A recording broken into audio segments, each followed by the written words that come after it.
Silas Crow slammed the ledger shut so hard the oil lamp rattled on its hook. "You think I don't know what you've been doing?" His voice was quiet. That was the worst part. He never shouted. He stepped around the table slowly, and Mara Voss pressed herself against the kitchen wall, her hands cold, her heart hammering so loud she was certain he could hear it. 3 years I've kept you, fed you, given you a name worth something in this city. He stopped close enough that she could smell the bourbon on his breath. And you've been talking to people, asking questions. He picked up the small glass jar sitting on the counter, her sourdough starter, the one thing she had carried from her mother's kitchen, and held it up between them like a weapon. "You're nothing without me, Mara. You know that."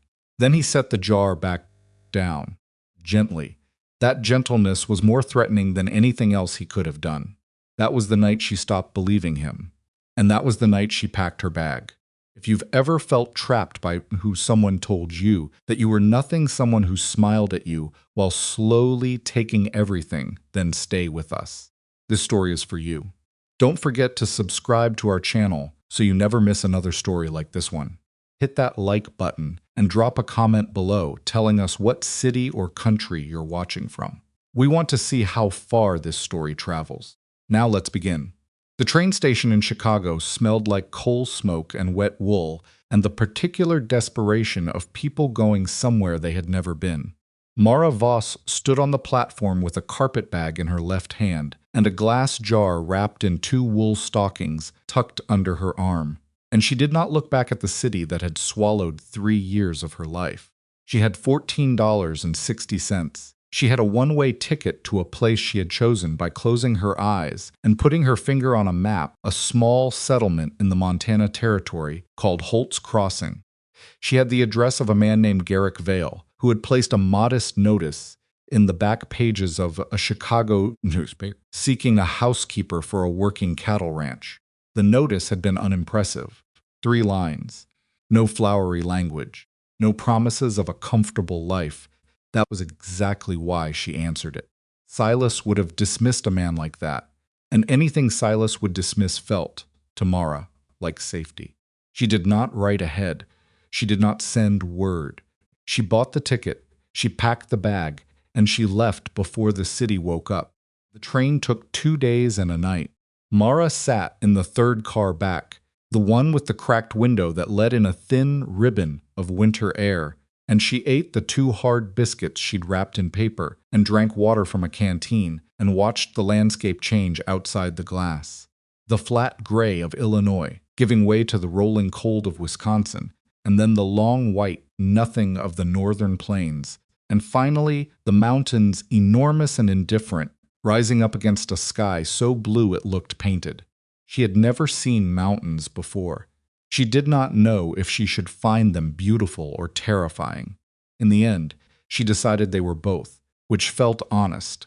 The man who drove the supply wagon from Holt's Crossing out to Blackthorn Ranch was named Pete Duggan.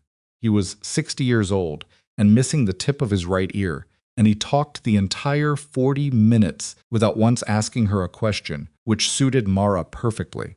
He talked about the price of beef, about a fence line that kept needing repair, about a dog that had gotten into the henhouse 3 weeks back. He talked like a man who spent most of his days alone and had stored up words the way a dry creek stores up hope for rain. Morris listened and watched the land go by and held her carpet bag on her lap and did not let herself think about Chicago. When the wagon came over a low ridge and she saw Blackthorn Ranch for the first time, her stomach dropped. She did not know exactly what she had expected. Something functional, perhaps. Something that looked like a working operation. What she saw instead was a collection of buildings that appeared to be losing an argument with the winter. The main house was large but gray and cheerless, with 2 shutters hanging crooked on their hinges. The bunkhouse beyond it sagged slightly on one side. The barn looked sound enough, but the fence posts along the nearest paddock leaned at angles that suggested no one had straightened them in some time. The place looked tired, not broken tired. There was a difference, and Mara knew it because she felt it herself. Pete pulled the wagon up to the main house, and a man came out onto the porch. He was not what she expected either. Garrick Vale was perhaps 40, broad-shouldered, with a face that had been weathered by years of outdoor work into something that looked less like handsomeness and more like durability. He wore a canvas coat that was clean but frayed at the cuffs. He looked at the wagon, then at Mara, and his expression did not change. "Miss Voss," he said. "Not a question, Mr. Vale," she said, climbing down before Pete could offer to help her. Her boots hit the frozen mud, and she straightened up and looked at him directly, which seemed to surprise him slightly. "You're younger than I expected," he said. "The notice didn't specify an age requirement," she said. "No," he agreed. "It didn't." He looked at her for another moment, not unkindly, but with the particular assessment of a man who had made bad decisions before and was trying to avoid making another one. Then he stepped off the porch and held out his hand, and she shook it. "Come inside," he said. "I'll show you what the work involves." What the work involved, it turned out, was considerable. The kitchen was the first thing she saw, and it stopped her in the doorway. It was large, with a good iron stove and a long wooden work table and shelves that had clearly once held an organized pantry. Now it looked like it had been abandoned mid-thought. There were pots stacked unevenly. A bag of cornmeal had split open on a lower shelf, and the meal had spilled out and dried there. The stove was cold and had been for some time, judging by the state of it. "My wife managed the household," Garrick said behind her.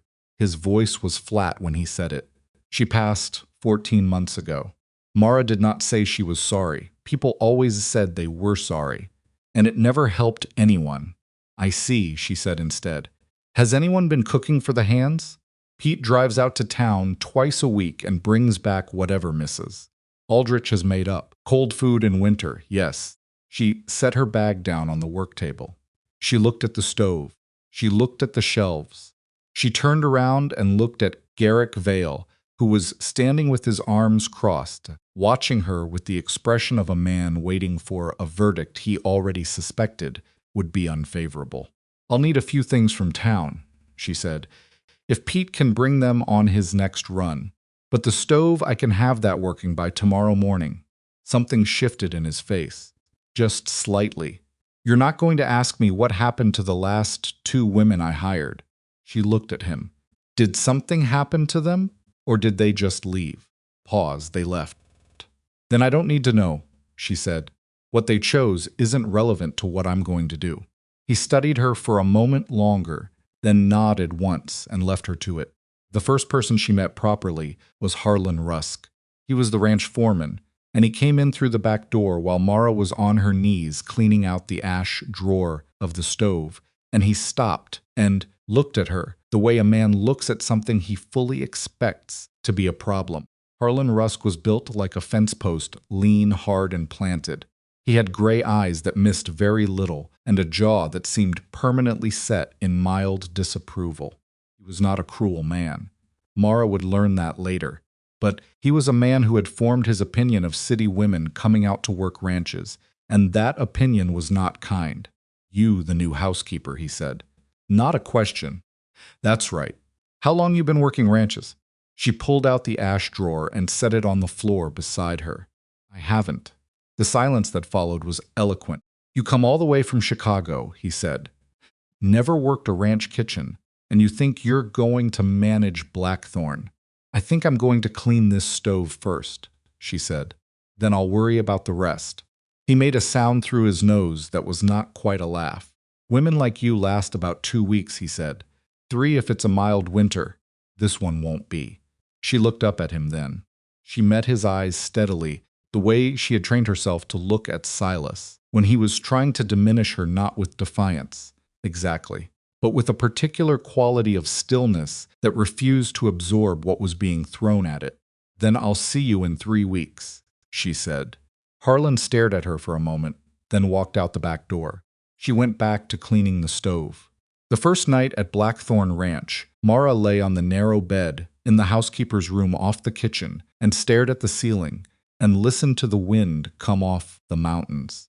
It was a different sound than Chicago wind, which was funneled and shaped by buildings into something angular and intrusive. This wind was enormous and shapeless, and it pressed against the walls of the house with a kind of patient indifference that felt almost geological. She was not afraid of it. She was, however, afraid of other things. She lay still in the dark and made herself name them, the way her mother had taught her when she was small. "Name the fear," her mother said.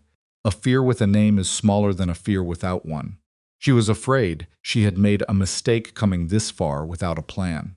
She was afraid she wasn't capable of what she'd told Garrick Vale she was capable of.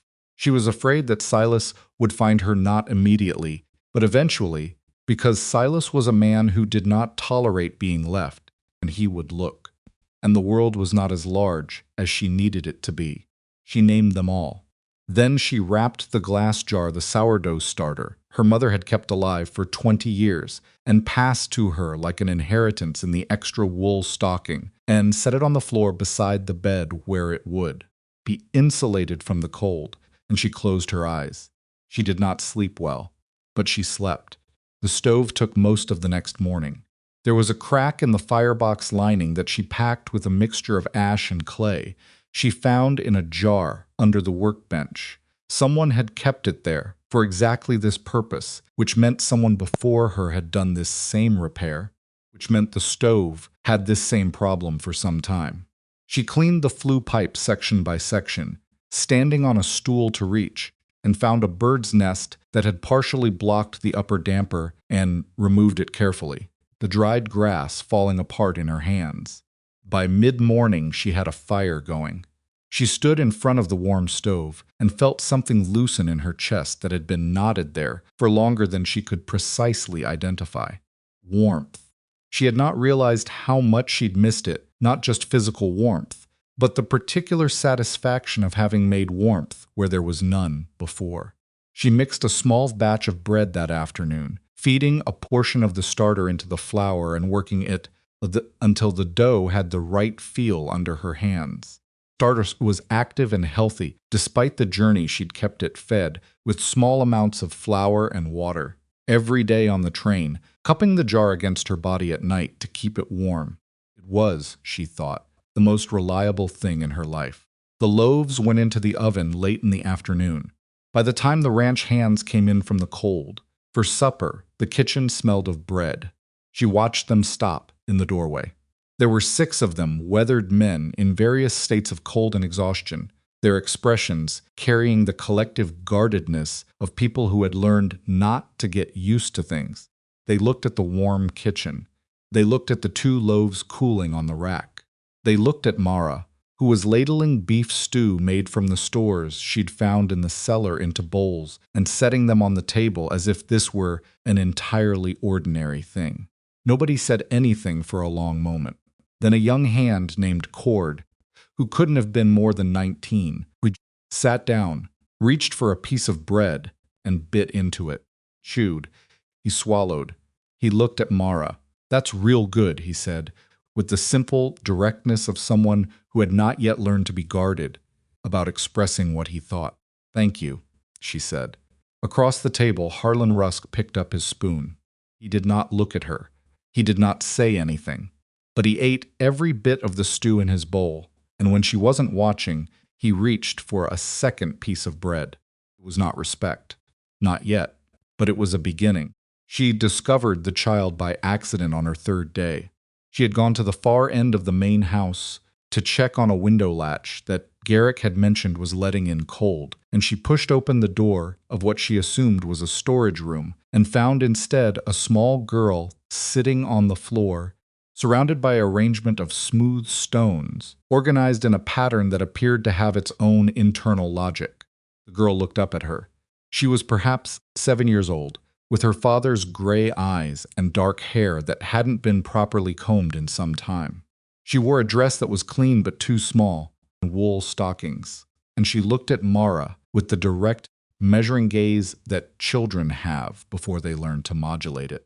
Mara stood in the doorway and didn't move, the way you don't move when you encounter something that might startle. "Hello," she said. The girl said nothing. "I'm Mara. I'm working in the kitchen." The girl looked at her for a moment longer, then looked back at her stones. Garrick had not mentioned a daughter. or rather she thought about it. Later he had said, "My wife managed the household," and she had understood there were children implied somewhere in that, but he had not specifically said. She did not know, standing in that doorway, that Elsie Vale had not spoken to anyone outside of her father in more than 8 months. She did not know that 2 of the previous housekeepers had tried to draw the child out and had made things worse with their well-meaning fussing. She just knew that the girl looked like someone who had gotten very good at being alone, and that this was a skill Mara recognized because she had learned it herself. "Those are good stones," Mara said. Elsie looked up again, just briefly. "I'll leave you to it," Mara said, and pulled the door nearly closed and went back down the hall to fix the window latch. That evening, when she went to bring Garrick his supper, he ate at his desk in the study. She'd learned. Working through ledgers that seemed to give him no pleasure, she set the plate down and said, "I met your daughter today." He looked up. Something moved behind his eyes. "She didn't. She was fine," Mara said. "We didn't bother each other." He held her gaze for a moment. "Most people try to make her talk." "I know," Mara said, though she had only guessed it. "That's not how it works." She left him with his supper and went back to the kitchen, where the fire was burning low and the sourdough starter was sitting on the shelf in its jar, alive and patient, waiting for tomorrow. Outside the windows of Blackthorn Ranch, the Montana winter settled in with the particular seriousness of something that intended to stay. The mountains were dark shapes against a sky full of stars, enormous and unhurried, and Mara sat at the kitchen table with a cup of weak coffee and the ranch's account ledger, which she had found tucked under a stack of newspapers, and which she had opened with no particular intention, just curiosity, because she had always needed to understand the thing around her before she could figure out where she fit inside it. What she found in the ledger stopped her cold. The numbers were not catastrophic. They were something worse. They were the numbers of a place that was slowly, quietly bleeding to death.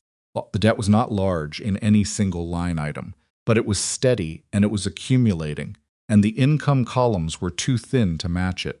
She ran the figures twice with a stub of pencil on the back of a flour sack, and she got the same answer both times. Blackthorn Ranch had perhaps 1 more year before Garrick Vale would have no choices left. Closed the ledger. She set it back under the newspapers. She finished her coffee, which had gone cold. She did not sleep much that second either, but this time it was not fear keeping her awake. It was her mind, turning the problem over and over, looking at it from every angle the way she used to do when she was a girl and her mother had given her a difficult sewing puzzle to work out. There had to be a way.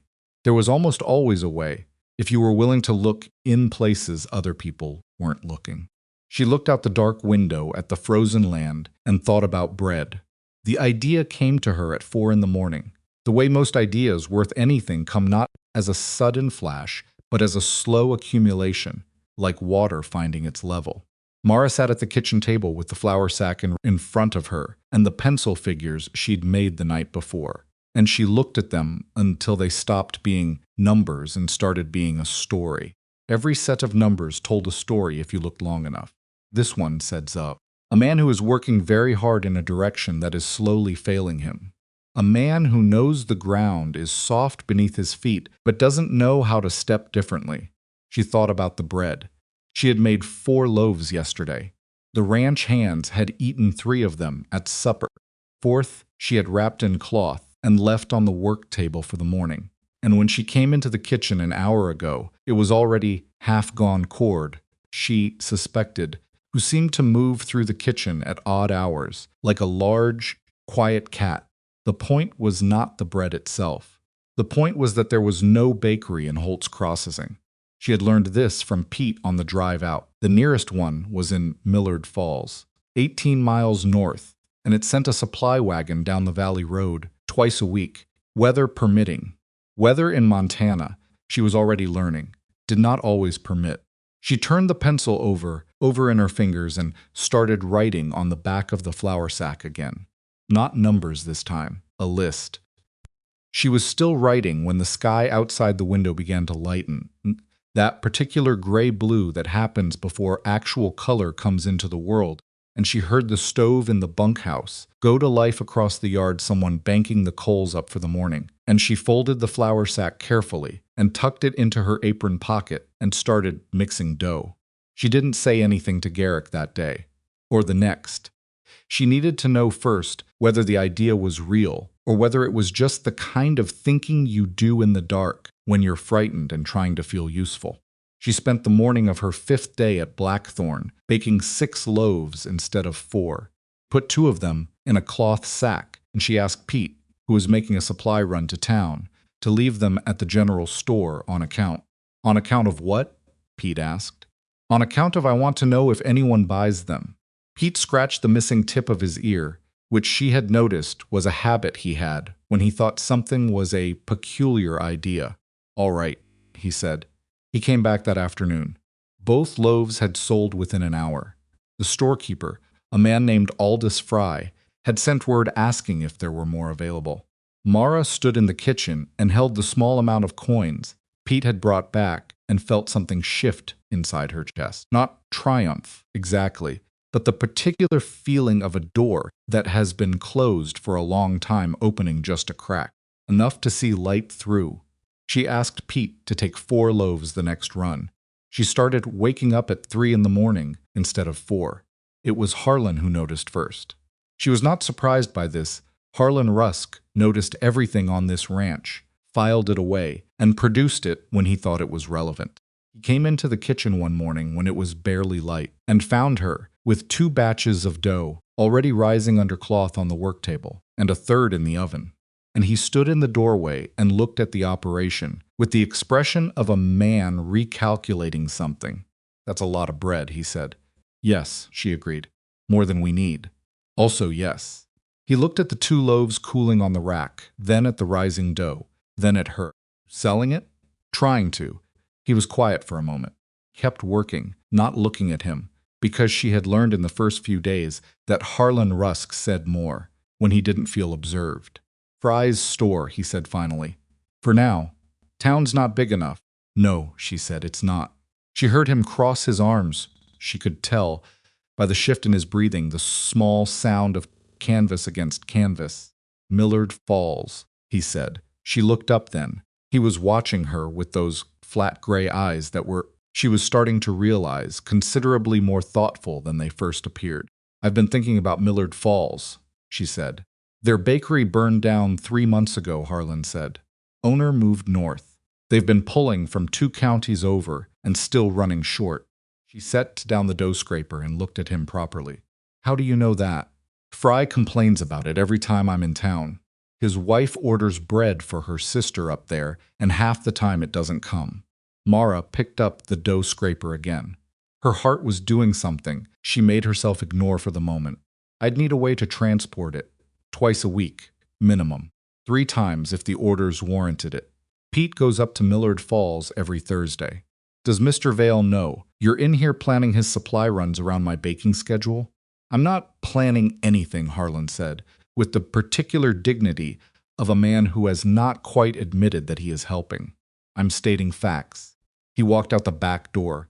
Mara looked at the rising dough and allowed herself just briefly to smile. She went to Garrick that evening. He was in the study again as always, with the ledgers open and a glass of whiskey at his elbow. That she'd noticed. He poured more often than he drank. She set a plate on the corner of his desk, roasted potatoes and the last of the salt pork, with 2 slices of bread, and she sat down in the chair across from him without being invited, which she could tell surprised him. I want to talk to you about the ranch finances, she said. He looked up from the ledger. His expression was careful. That's not really your area. I know. She put the folded flour sack on the desk between them. I looked at your ledger 3 nights ago. I shouldn't have, and I'm sorry for that part.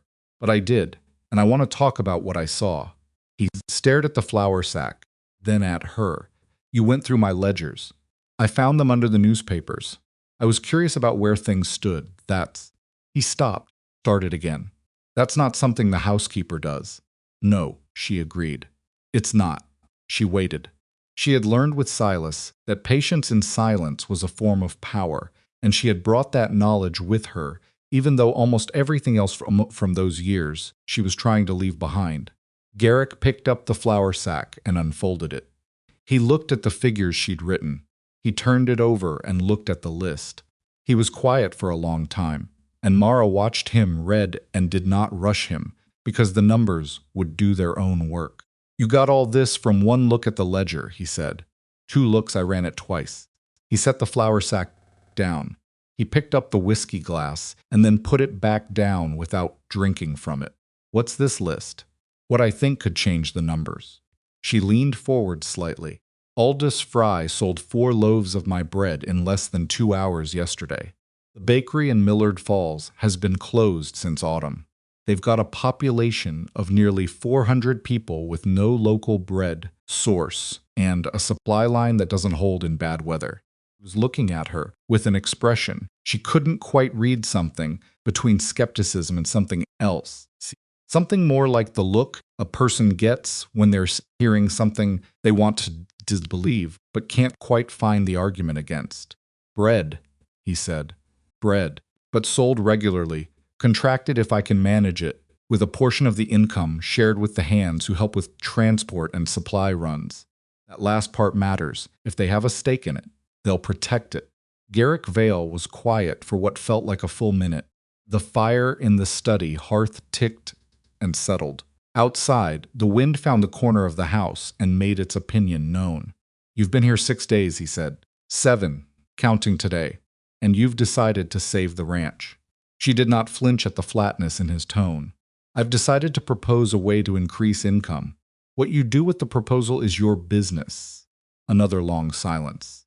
He looked at the flour sack again. Then he looked at her, really looked, the way he hadn't quite done since she'd arrived. As if he were seeing something he hadn't expected to find there. "Where did you learn to read finances?" She held his gaze. "From a man who didn't want me to understand them," she said. "I paid attention anyway." Something changed in his face. Just slightly. Just enough. He looked back at the flour sack and then he nodded, a single slow nod, as if he were agreeing with an internal argument he'd been having with himself. "I'll think about it," he said.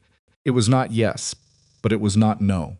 And from a man as guarded as Garrick Vale, she was beginning to understand. Not no was very close to yes. She slept better that night than she had since arriving. Elsie found her the next morning. Mara was at the work table with her hands in dough. When she heard the small sound of feet in the hallway and looked up to find the girl standing in the kitchen doorway in her nightgown and wool stockings, her dark hair loose around her shoulders, watching Mara work with the same grave, unreadable expression she'd had among her stones. Mara looked at her for a moment. Then she looked back at the dough and kept working. She did not say good morning. She did not say, "Come in." She did not ask if Elsie was hungry or cold or lonely, all of which she suspected might be true.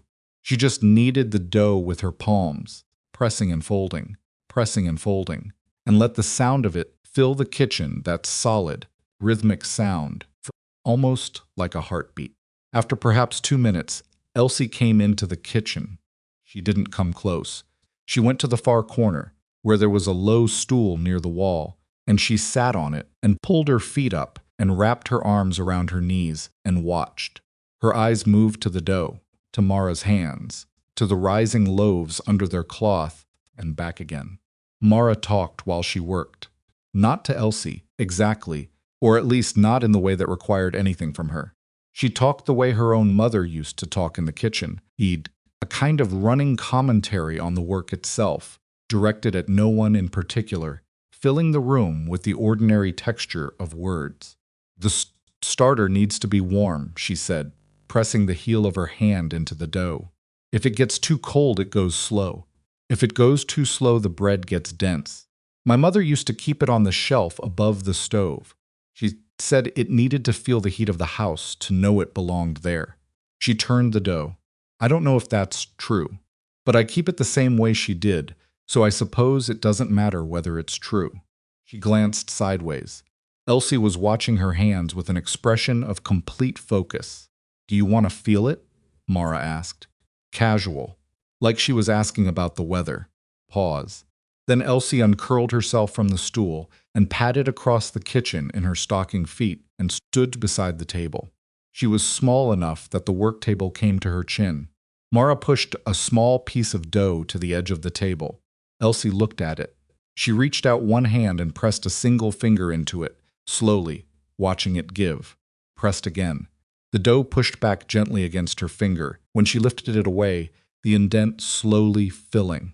Something in Elsie's face softened, just around the eyes, just briefly.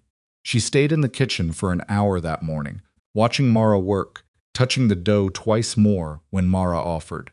She didn't say anything. But when Garrick appeared in the doorway and saw his daughter sitting at the kitchen table with a small piece of a dough in her hands, pressing it into shapes the way another child might play with clay, he went very still. Mara kept working. She did not look at him.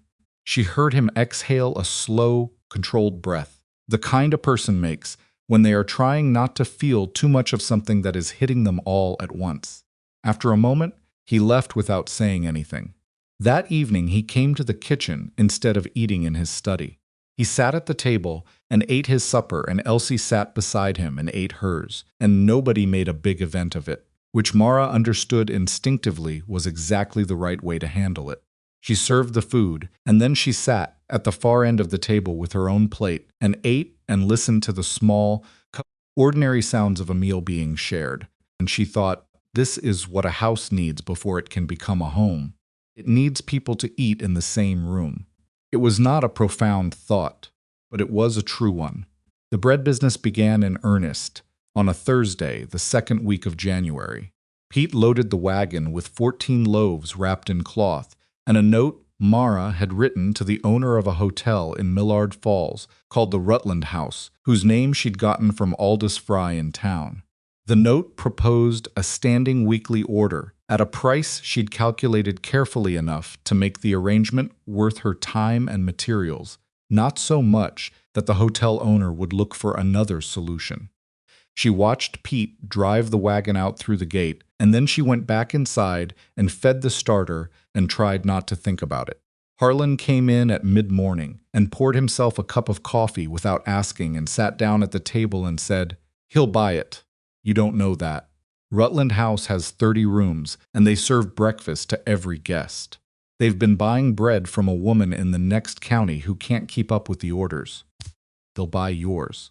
"You know a lot about the hotel business in Millard Falls," Mara said. "I know a lot about everything in a 30-mile radius," he said, without particular pride. What a foreman's supposed to do. She looked at him. "Why are you helping me?" He drank his coffee. He looked at the wall. He was quiet for long enough that she thought he might not answer. "Then, Blackthorn's a good ranch," he said. "Worked here 14 years. Before that, I worked 3 other operations, and none of them were worth much. This one was. What it was before." He stopped. "Garrick's a good man, but he's been so far inside his grief he can't see the fence line.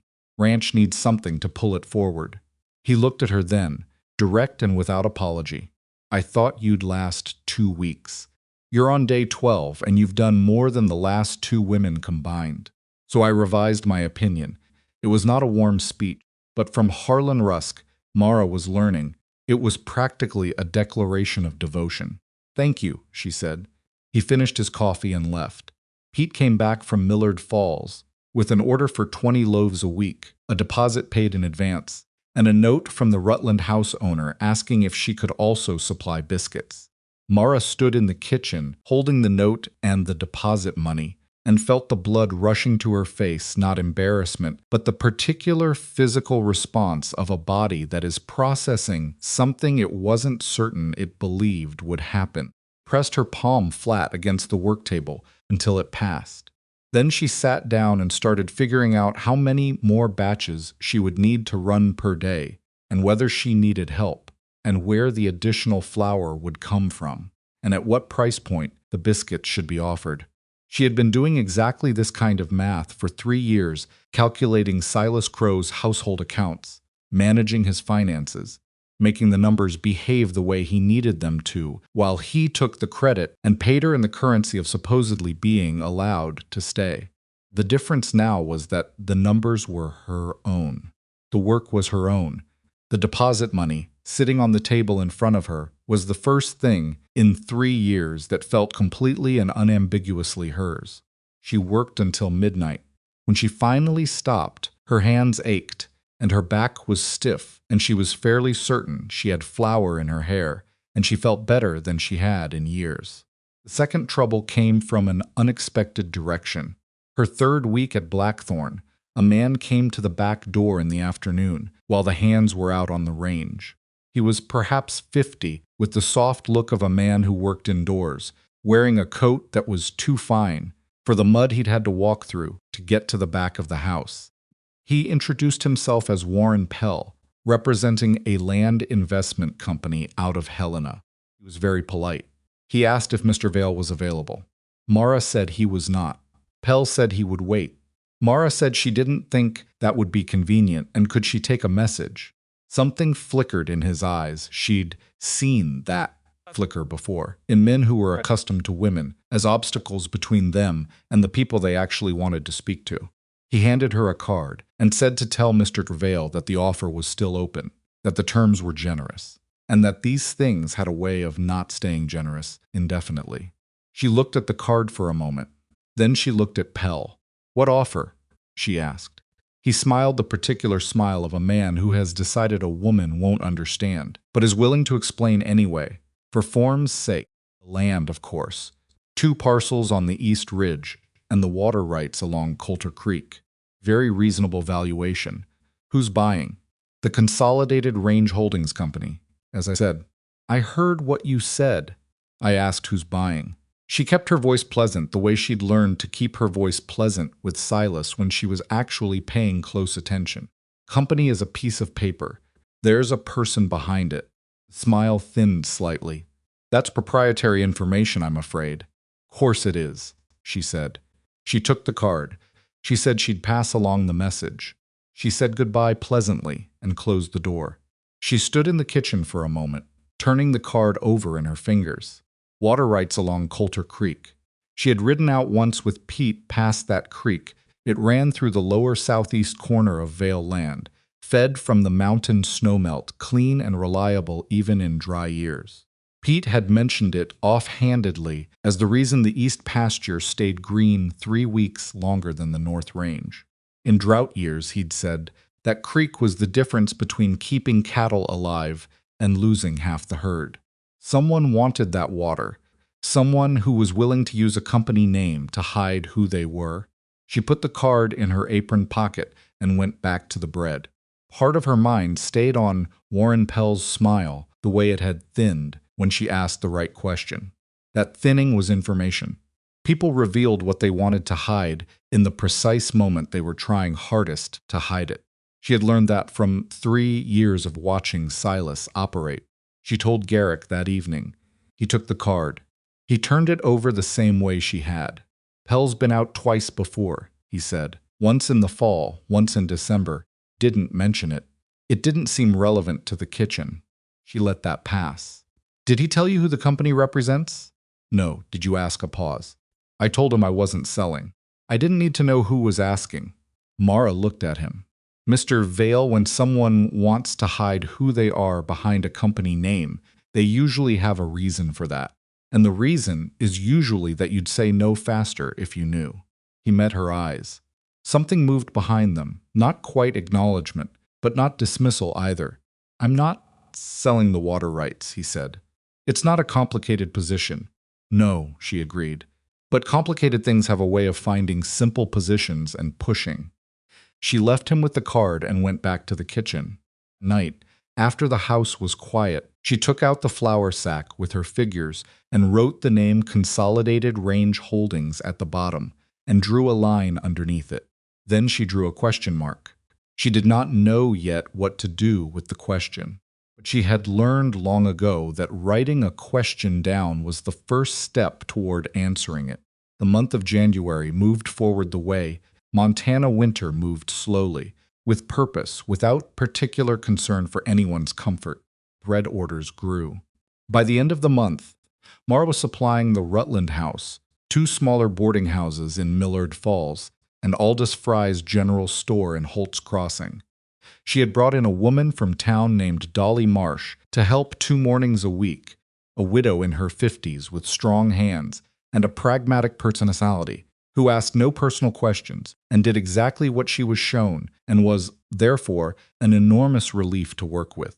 Garrick had said yes to the business arrangement, formally, in the study, with the flour sack figures between them and a handshake that felt, to Mara, like a small ceremony. He had agreed to her proposal about sharing a portion of the income with the hands involved in transport and supply. Cord and another young hand named Briggs had started taking turns driving the bread delivery wagon, and both of them had the particular energized quality of people who have been given something to care about. Even Harlan had stopped looking at her like a problem waiting to manifest itself. He had started looking at her instead like a component he hadn't accounted for in a machine that was, to his visible surprise, running better than expected. It was not a comfortable situation. Exactly. Nothing about Blackthorn Ranch was comfortable. The winter was brutal. The work was relentless.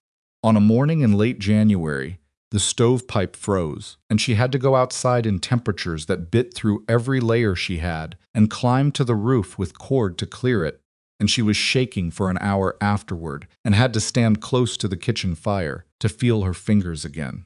But she did not think about quitting. She realized one morning, hanging bread to cool on the rack in the cold kitchen light, that she hadn't thought about quitting once since the first night. She had thought about failing. She had thought about what would happen if the bread didn't sell, if the ranch couldn't be saved, if Garrick decided she wasn't worth the trouble. Quitting, just leaving, that thought hadn't come.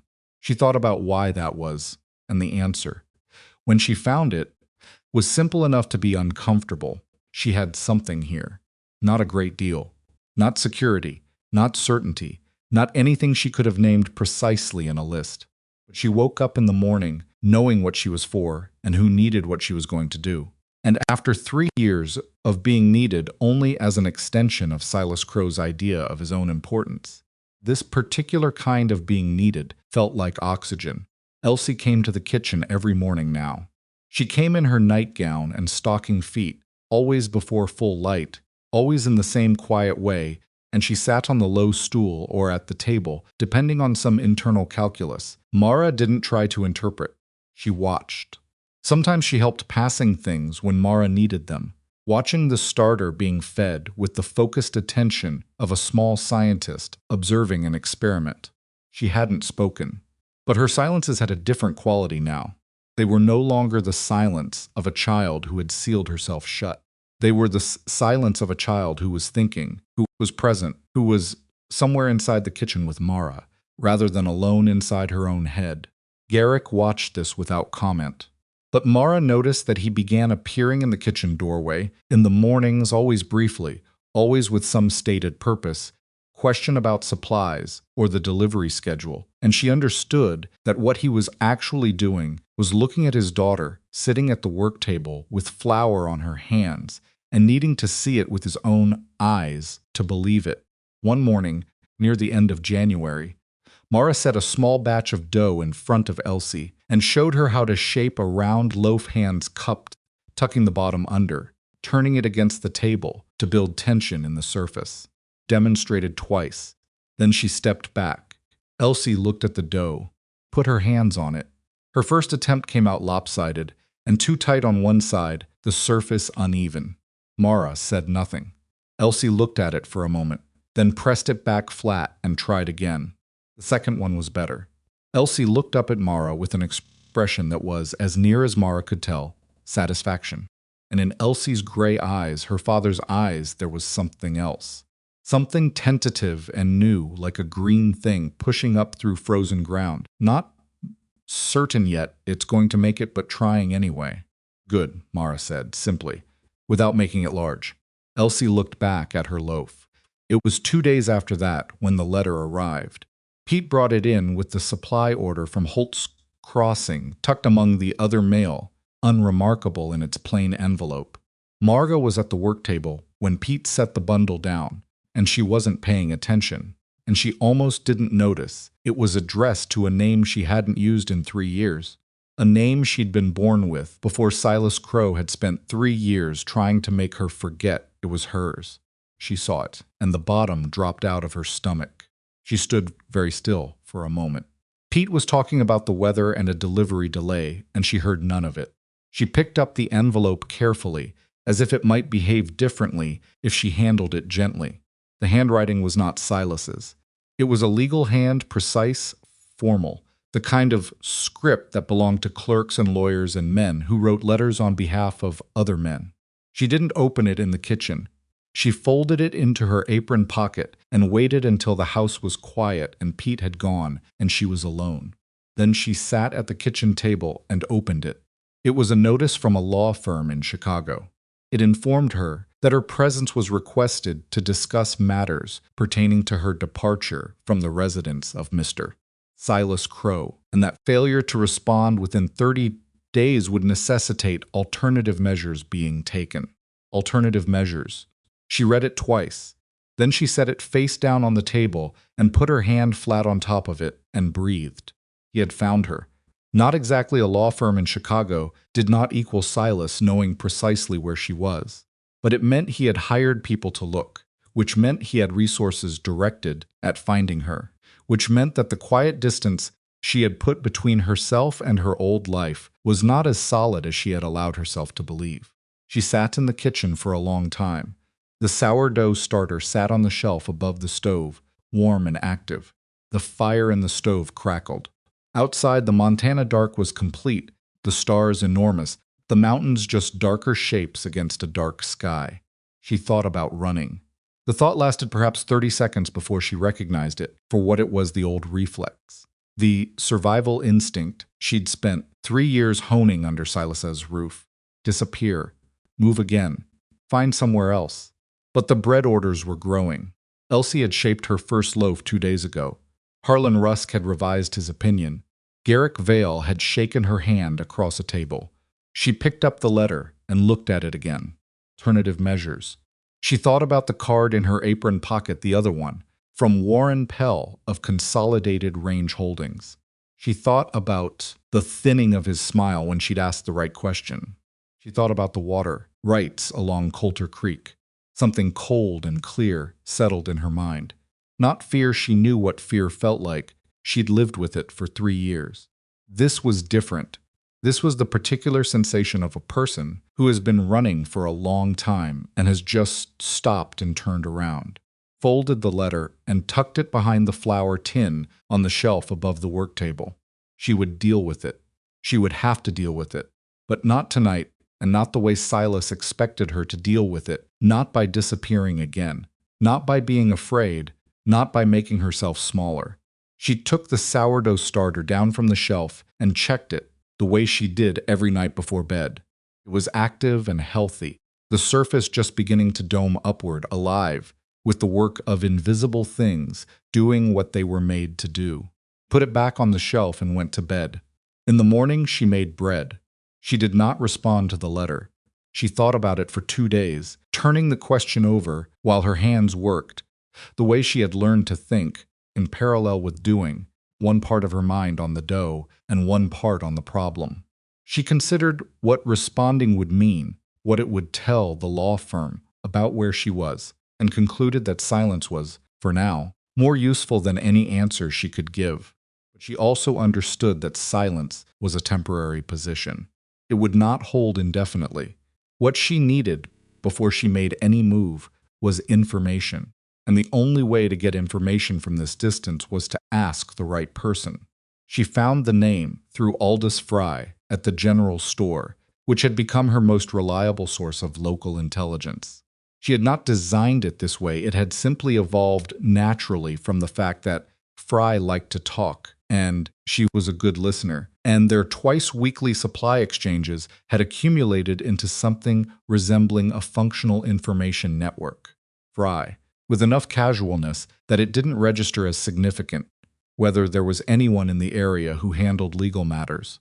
Fry said there was a man in Millard Falls, a former circuit attorney named Calvin Deaver, who had settled in the valley 6 years ago and kept a small practice out of a room above the surveyor's office. He was, Fry said, The kind of lawyer who was too honest to get rich but too stubborn to quit. Mara wrote that name in the margin of her flour sack figures. Cal Dever. Then she went back to the bread. The question of consolidated range holdings did not leave her alone. It was Cord who gave her the next piece, without knowing he was giving her anything. He came in from a supply run to the south end of the ranch one afternoon in early February, stamping mud off his boots and complaining about a fence line on the east ridge that someone had cut clean through in 2 places. Mara looked up from the work table. Cut through how? Wire cutters. He poured himself coffee and dropped into a chair. Not broke cut, deliberate. Harlan's out there now with Briggs fixing it, but it's the 3rd time this winter on that stretch. He looked at her with the mild curiosity of someone who isn't sure why the cook is asking about fence lines. East Ridge, the section that runs down toward Coulter Creek, kept her face still and her hands moving. Has anyone reported it? Harlan mentioned it to the sheriff last time. Sheriff said probably kids. She didn't say anything else. She finished shaping the loaf she was working on and set it under the cloth to rise and went to the window and looked out at the gray February sky. East Ridge, the section running down toward Coulter Creek. Someone was testing the fence line, testing whether it would be noticed, whether anyone would push back, whether the boundary between Blackthorn's land and whatever lay beyond it was as solid as it appeared on paper. That evening she went to Garrick. He was not in his study. She found him in the barn, which surprised her. He was working on a bridle, seated on a hay bale in the lantern light, his large hands working the leather, with a patience she hadn't seen him direct at anything inside the house. He looked up when she came in, but didn't stop working. Cord told me about the fence line, she said. Harlan's handling it. Harlan's fixing it. That's different from handling it. She sat down on the hay bale across from him without waiting to be offered a seat. This is the 3rd time on the Coulter Creek section. Yes. And Pell has been out here 3 times asking about the water rights. He set the bridle down on his knee and looked at her directly. I know what you're going to say. I don't think you do, because if you did, you'd already have done something about it. She kept her voice even. She wasn't angry at him. She understood him, by now, well enough to know that his stillness was not indifference, but a kind of over-controlled grief that had calcified into a general reluctance to act on anything that felt like confrontation. He had been doing it with the ranch finances. He had been doing it with Elsie. He was doing it with this. Someone is mapping your weakness, she said. 3 visits from a land agent and 3 cuts in the same fence line is not coincidence. Process. He looked at her for a long moment. The lantern made shadows move across his face. You're talking about consolidated range holdings. I'm talking about whoever is behind it. I don't know who's behind it. Then that, she said, is what we need to find out first. The word we sat in the air between them. She had not planned it. It had come out of the logic of the sentence and landed there with a small, irreversible weight. She watched him absorb it. He looked back down at the bridle and picked it up again, and she waited, because she had learned that Garrick Vale needed space around his decisions, the way bread needed space to rise. Pressure in the wrong place collapsed the whole thing. I'll ride out tomorrow and look at the cut sections myself, he said finally. It was not the whole answer she wanted, but it was him moving, and movement was what she needed from him. She went back to the house. In the kitchen, the starter sat on the shelf, and the banked fire held its low warmth, and she sat at the table and wrote a short letter to Calvin Dever in Millard Falls, asking if he had time to speak with her about a legal matter. Kept it vague. She said she was associated with Blackthorn Ranch. She asked about discretion and got a response back from Pete's next trip that was 3 sentences. Yes, he had time. Yes, he was discreet. The fee for an initial consultation was $2, which she could put toward the bread account. She went to Millard Falls the following Thursday, riding with Pete in the supply wagon. Calvin Dever's office was exactly what Eldest Fry's description had prepared her for, a small room that smelled of paper and old coffee, with a desk piled in a way that looked chaotic, but was, she sensed, internally organized. and a man behind it who was somewhere between 40 and 50 and had the particular quality of someone who had stopped caring about how things looked a long time ago and was only interested in how they were. He had a large nose and ink-stained fingers, and he looked at her over the top of his glasses with the directness of someone who had heard enough stories that very few surprised him anymore. She told him about the letter from the Chicago law firm. She told him about Consolidated Range Holdings and the 3 visits from Warren Pell. She told him about the fence line. She did not tell him about Silas Crow by name not yet, because she was not yet certain how much she trusted Cal Dever, and trust was something she had learned to extend carefully, in stages, like adding weight to ice you weren't sure would hold. Dever listened without interrupting. When she was done, he was quiet for a moment. Then he said, "The legal letter is harassment. It has no enforceable teeth, at least not as you've described it. They'd need to establish jurisdiction and a claim, and leaving a voluntary arrangement isn't actionable. Tells you something." He folded his hands on the desk. "Whoever sent it expected it to scare you back." "Yes," she said. "Did it?" She met his eyes. "I'm here instead of on a train, aren't I?" Something shifted in his expression, not quite a smile, but adjacent to one. "The fence cutting is a separate matter. That's trespass and property damage, and there's a pattern you could document." He pulled out a sheet of paper. "Tell me the dates of the 3 incidents." She told him the dates, which she had written down specifically for this purpose, and the land agent Pell, representing Consolidated Range Holdings out of Helena. He wrote that down, too. "I know that company name," he said, almost to himself, his pen moving. He said it, the way people say things they're not sure they want to say out loud, as if the words are slightly dangerous. She waited. "It's been tied to 3 other acquisitions in this territory. In the past 2 years," he said. 2 of them settled privately. One went to a land dispute hearing, and the company withdrew before it reached a decision. He looked up at her. In each case, the acquisition target had some form of financial vulnerability. Water rights, mortgage debt, something. She absorbed this. And the person behind the company? That, Dever said carefully, I don't know for certain. But the name that keeps appearing in the background of those cases is a man out of Chicago. The air in the small office went very still. "His name?" she asked, though her voice came out steady. Dever looked at his notes. "A businessman. Land speculation, primarily. Goes by the name of Crow." There it was. She had known, somewhere under the knowing, since she had seen Warren Pell's fine coat in the frozen ranch yard. She had known the way you know the shape of a storm before it arrives, not the details, but the weight of it, the particular quality of cold air that precedes it. She had known, and she had not let herself know, because knowing would require action, and she had not been ready. She was ready now. She sat with it for a moment the way she sat with hot water before drinking it, letting it settle. Then she said, "What would I need to build a legal case against a pattern of harassment and fraudulent land acquisition?" Dever looked at her for a long moment. "That's a significant undertaking." "I know. It would require documentation, testimony, other parties who've been affected." "Yes. And the person at the center of it would likely push back. Hard." "I know that too," she said. He put down his pen. He looked at her over his glasses, with an expression that was evaluating and not unkind. "Miss Voss," he said, "most people who come in here with something like this leave when they understand how long it takes, and how much it costs, and how ugly it gets. I left Chicago with $14.60, she said. "I've been ugly before, I can be ugly again." This time he did smile briefly, the kind that a person can't quite prevent. Picked up his pen. "Then let's start with what we can document."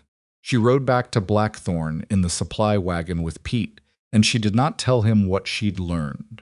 She sat with it the whole 40-minute drive, the Montana winter, moving past the wagon and the mountains, enormous and indifferent above it all, and she let the information settle into her like cold water finding its level. Silas Crow was behind the Consolidated Range Holdings Company. Silas Crow had been systematically targeting vulnerable ranches in this territory.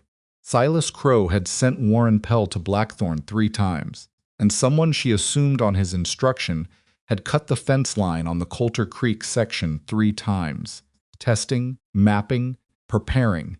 He had not come to Montana because he had discovered where she was. He had been here all along, in the sense that his money had been here, his intentions had been here, laying groundwork on multiple fronts. Finding her at Blackthorn had been, perhaps, secondary, a coincidence that had become an additional instrument of pressure. Perhaps not a coincidence at all. The thought arrived cold and specific. Perhaps he had chosen Blackthorn Ranch, partly because of her presence here.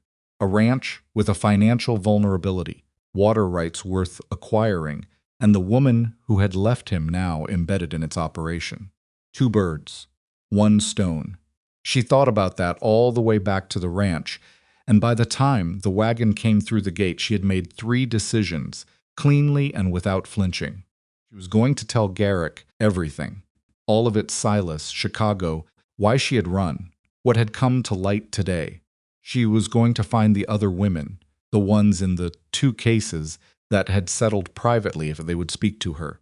And she was going to stop moving away from Silas Crow and start moving toward him, because she had spent 3 years learning that running only works until it doesn't. She told Garrick that night.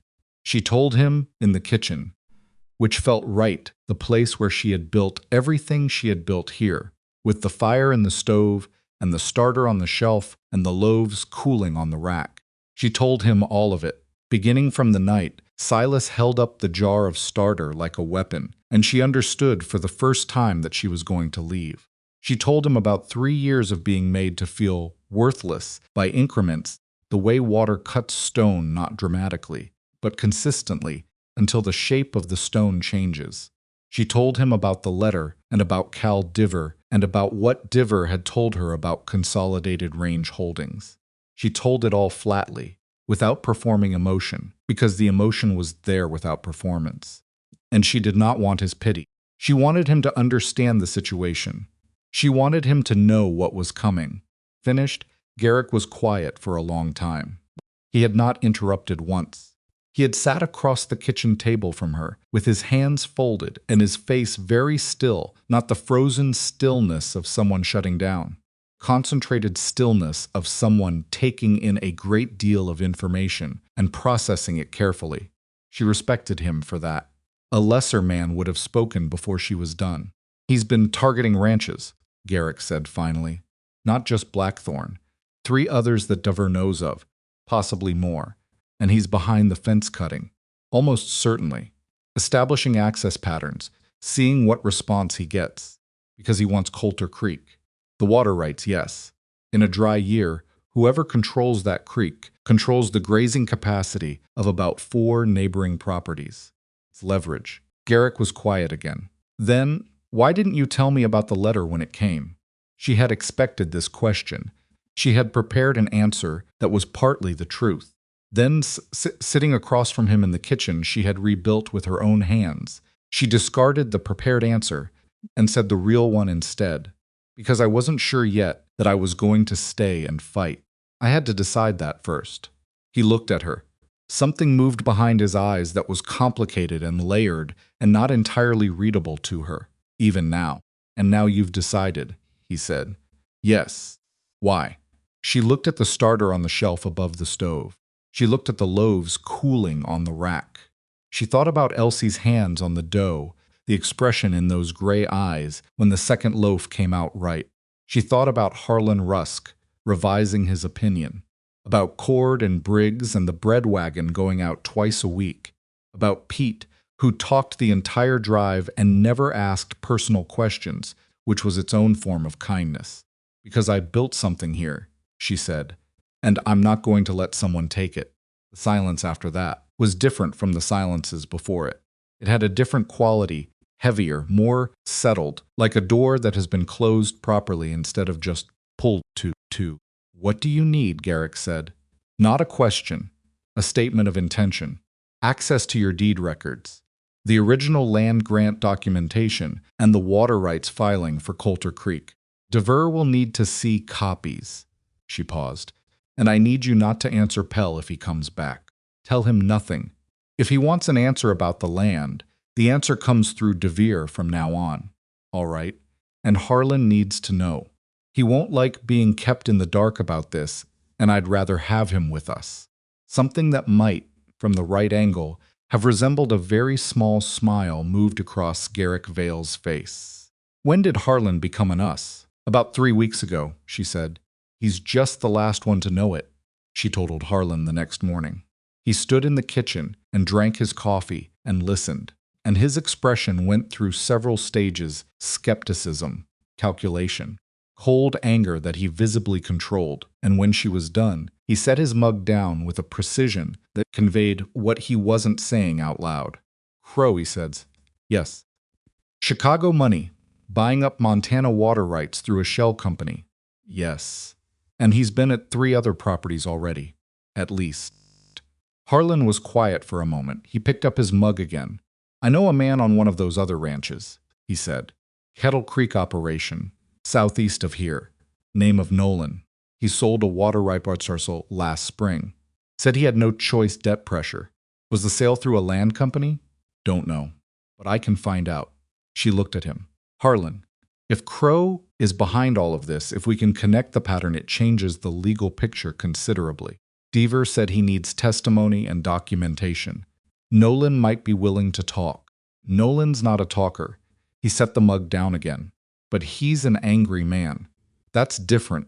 He left to send a message to Nolan, and Mara went back to the bread. The morning felt different now, not lighter. Exactly. Because none of this was light, but more solid. As if things that had been moving underfoot had found firmer ground. 3 days later, Silas Crow arrived in Holt's Crossing. She didn't know it at first.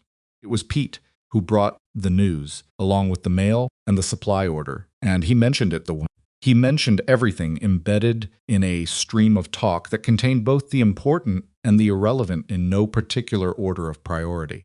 A man from Chicago had come in on the rail coach, staying at the boarding house, asking questions about the valley, about the range, about who held which land. Very well dressed. Very polite. The kind of polite, Pete said. That makes you wonder what's underneath it. Mara stood very still at the work table. Did he give a name? She asked. Pete scratched the missing tip of his ear. Crow, he said. Something Crow. She did not respond. She finished the batch she was working on, set the loaves to rise, wiped her hands on her apron, and went to find Garrick. He was in the yard talking to Harlan. She walked out to them and said simply, He's here, in Holt's Crossing. Both men went still. Since when? Harlan said. Yesterday, Pete thinks. Garrick's jaw tightened. He looked at the ground for a moment, then up at the ridge line, then at Mara. He had the expression of a man organizing himself inwardly for something he has been told is coming, but still feels like a cold shock when it arrives. He'll want to come out here, Harlan said. Yes, Mara said. And when he does, we need to be ready. She sent word to Cal DeVere that afternoon. She wrote the letter herself, precise and brief, and sent it with Briggs on horseback so it would reach Millard Falls before evening. DeVere wrote back. By the next morning, he had reached Nolan at Kettle Creek, and Nolan had agreed to speak to him. He was also, he said, looking into 2 women in the Millard Falls area who had both, through separate circumstances, had connections to a man matching Silas Crow's description, connections that had not ended well for either of them. Mara read the letter at the kitchen table while Elsie sat on her stool in the corner, shaping a small piece of dough into something that was not quite any recognizable form, but was being made with great concentration and seriousness of purpose. She folded the letter and put it in her apron pocket and looked at the child for a moment. Elsie looked up at her.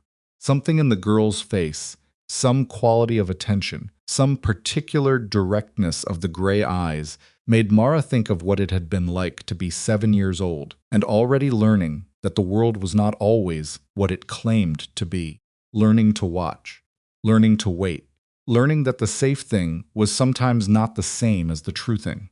Elsie, she said. The child looked at her. It was the first time Mara had used her name directly, without it being part of a sentence about something else. She watched Elsie register this, the faint adjustment of posture, the slight lift of the chin. Whatever happens in the next few weeks, Mara said, you are safe here. Do you understand that? Elsie looked at her for a long moment. Then she looked back at her dough. Her hands moved over it, pressing, turning. She did not speak. But her shoulders dropped slightly, a small, involuntary release of something held, and that, Mara understood, was answer enough. Silas came to Blackthorn Ranch on a Tuesday. Mara knew he would come on a weekday, mid-morning. When he calculated, the ranch would be at reduced capacity, hands out on the range, owner occupied elsewhere. He would have asked questions in town, gathered what information he could, and chosen his timing accordingly. This was how Silas operated, patient, methodical, thorough, and entirely certain that the preparation gave him an advantage that he alone possessed. He did not know that she had been preparing too. She was in the kitchen when she heard the horse come into the yard. She heard Pete's voice, then a voice she knew with a specificity that had nothing to do with affection. A voice that had been the organizing sound of her daily existence for 3 years, that had told her she was worthless and incapable and lucky to be tolerated, and that still, even now, after everything, produced a cold contraction somewhere in her chest. She set down what she was holding. She pressed both hands flat on the work table. She took 2 slow breaths, not calming breaths. Exactly, because she did not want to be calm in the way that emptied the mind. She wanted the sharp, clear kind of attention that comes just before something that matters. Then she untied her apron, hung it on the hook by the door, and walked out to the yard. Silas Crow was exactly as she remembered him and entirely different. He was still tall, still well-made in the particular way of men who spend money on their appearance and have the kind of face that suggests authority without necessarily possessing it. He was dressed for a frontier environment in the way that city men dress for frontier environments, practically, but with the wrong details. The leather of his boots too new, a coat cut for an eastern winter, not a Montana one. He looked older. She was struck by that 3 years had done something to his face that she didn't expect. He looked thinner, not weakened, but reduced in some way she couldn't immediately name. Then he looked at her the way he had always looked at her, with the particular expression of a man recalibrating the distance between where he expected someone to be and where they actually were. She had always been slightly in the wrong position for his calculations. This had been the source of most of their conflict. Mara, he said. Not surprised. Not warm.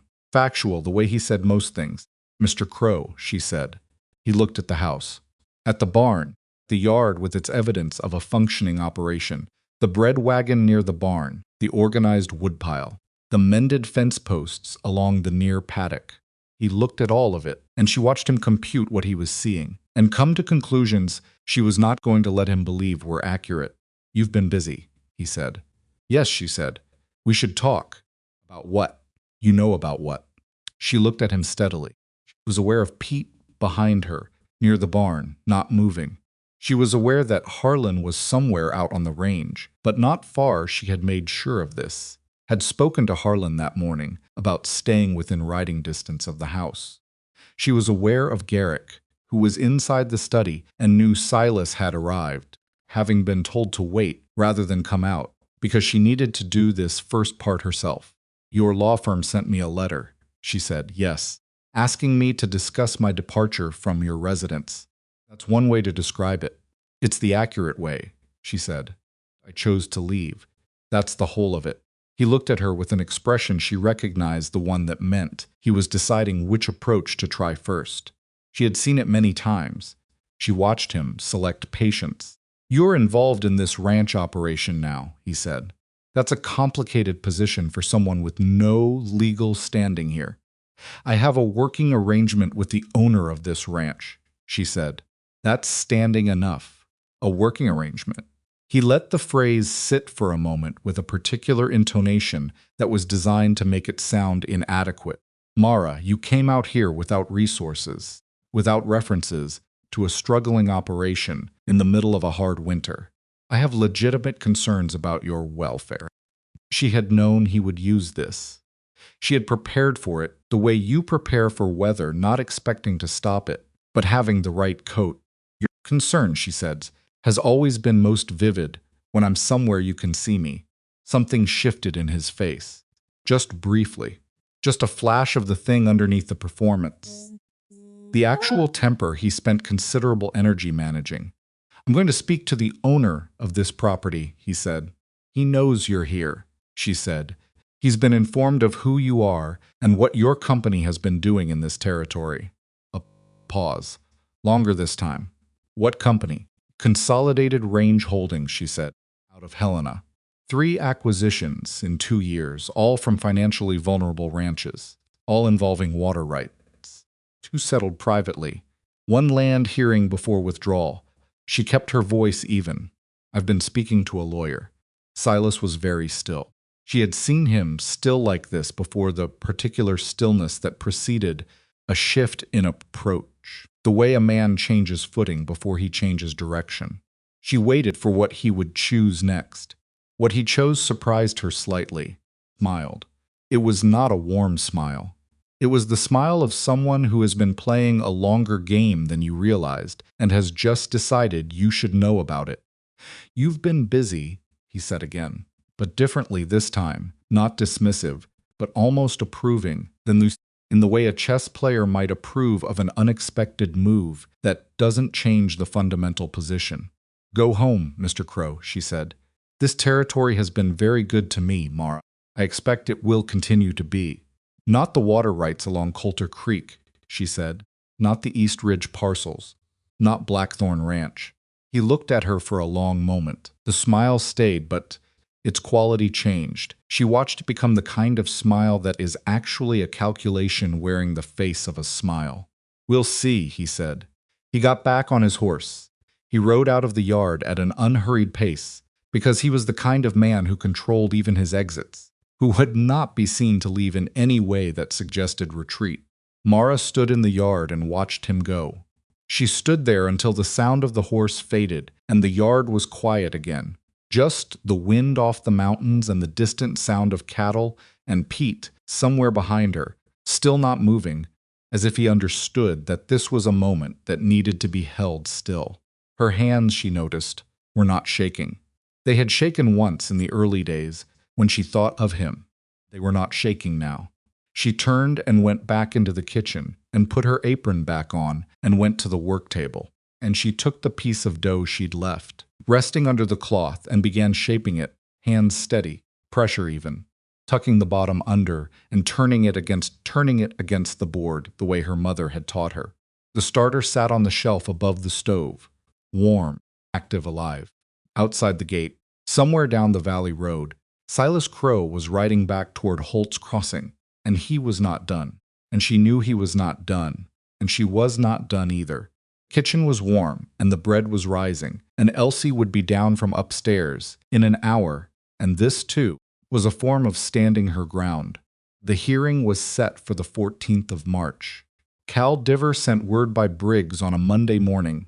The notice folded inside a longer letter that laid out what the next 3 weeks would look like: depositions, document submissions, the formal response they could expect from Silas Crow's legal representation, which had turned out to be a firm out of Helena with 3 attorneys and a reputation for making territorial hearings drag on until the opposing party ran out of money or will. Deaver had underlined this last part and written in the margin, "They will try to outlast us. We need everything tight before we walk in." Mara read the letter twice at the kitchen table, then folded it and held it in both hands and looked at the window. Outside, the February cold was still hard and specific. The yard, frozen. The mountains, the color of iron against a white sky. Cord and Nolan's man Rafe were still rotating shifts on the East Ridge fence line, trading off every 6 hours, and she had been sending hot food out twice a day, biscuits and coffee and whatever else she could pack that would hold heat long enough to matter. News. 3 weeks. She had 3 weeks to make sure that everything they had built was solid enough to survive what Silas Crow's Helena lawyers were going to do to it. She put the letter in the tin behind the flour bin, where she kept everything important, and went back to the work table. The first thing that came apart was Jory Timms. Dever had told her 2 weeks before the filing, that Timms, the deputy assessor, who had been sharing property records with Pell over meals at the boarding house, was willing to cooperate with the investigation. Timms had a family and a modest salary and, when shown the full scope of what he had been involved in, had apparently decided that cooperation was the rational choice. What Dever had not accounted for was that Silas Crow would move faster. The morning after the filing went in, Timms withdrew his cooperation entirely. His written statement, which Dever received by courier, said only that he had reconsidered his position and had no relevant information to offer the proceeding. It was written in a legal hand that was not his own, which told Mara everything she needed to know about how the reconsidering had happened. Dever came to Blackthorn himself to tell her. He arrived on a gray Tuesday afternoon, riding a horse that suggests he had not originally intended to make the trip, but had decided the news warranted it. He sat at the kitchen table with his coat still on and his hat in his hands and told her what had happened, plainly and without minimizing it. He got to Timms, Mara said. His lawyers got to Timms, Dever said. There's a distinction, but it doesn't change much practically. Without Timms, the misuse of public office charge becomes very difficult to sustain. Do we need it? Dever turned his hat over, not to win the core case. The land fraud pattern, Ada's loan document, Nolan's testimony, the corporate filing connecting Crow to Consolidated Range Holdings that holds without Timms. What we lose is the clearest evidence that he was conducting active surveillance of your property's legal vulnerabilities through an inside source, which means the hearing examiner might see the Blackthorn acquisition attempt as an isolated approach rather than part of a coordinated strategy. Dever looked at her. He had stopped being surprised. She'd noticed that she could track a legal argument. That's the risk, yes. She was quiet for a moment. Kitchen was warm around them, the fire steady, the starter on its shelf doing what it always did.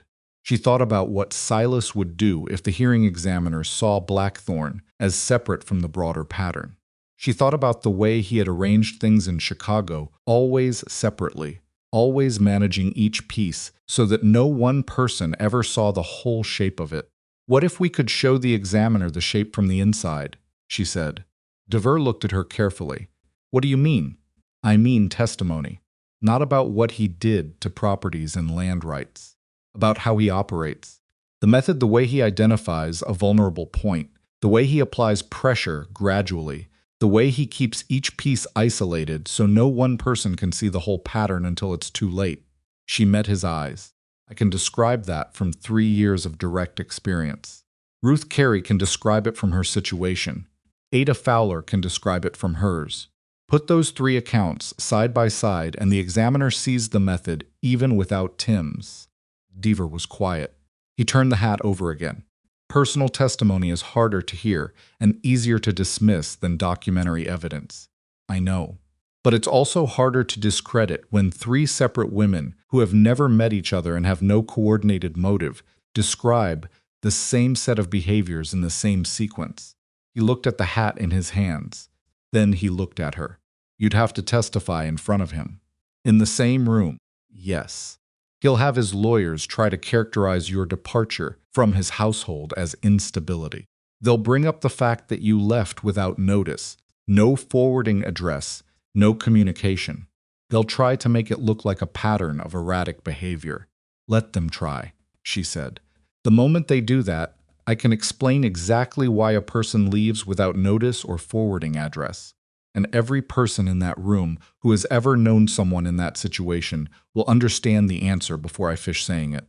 Dever studied her for a long moment.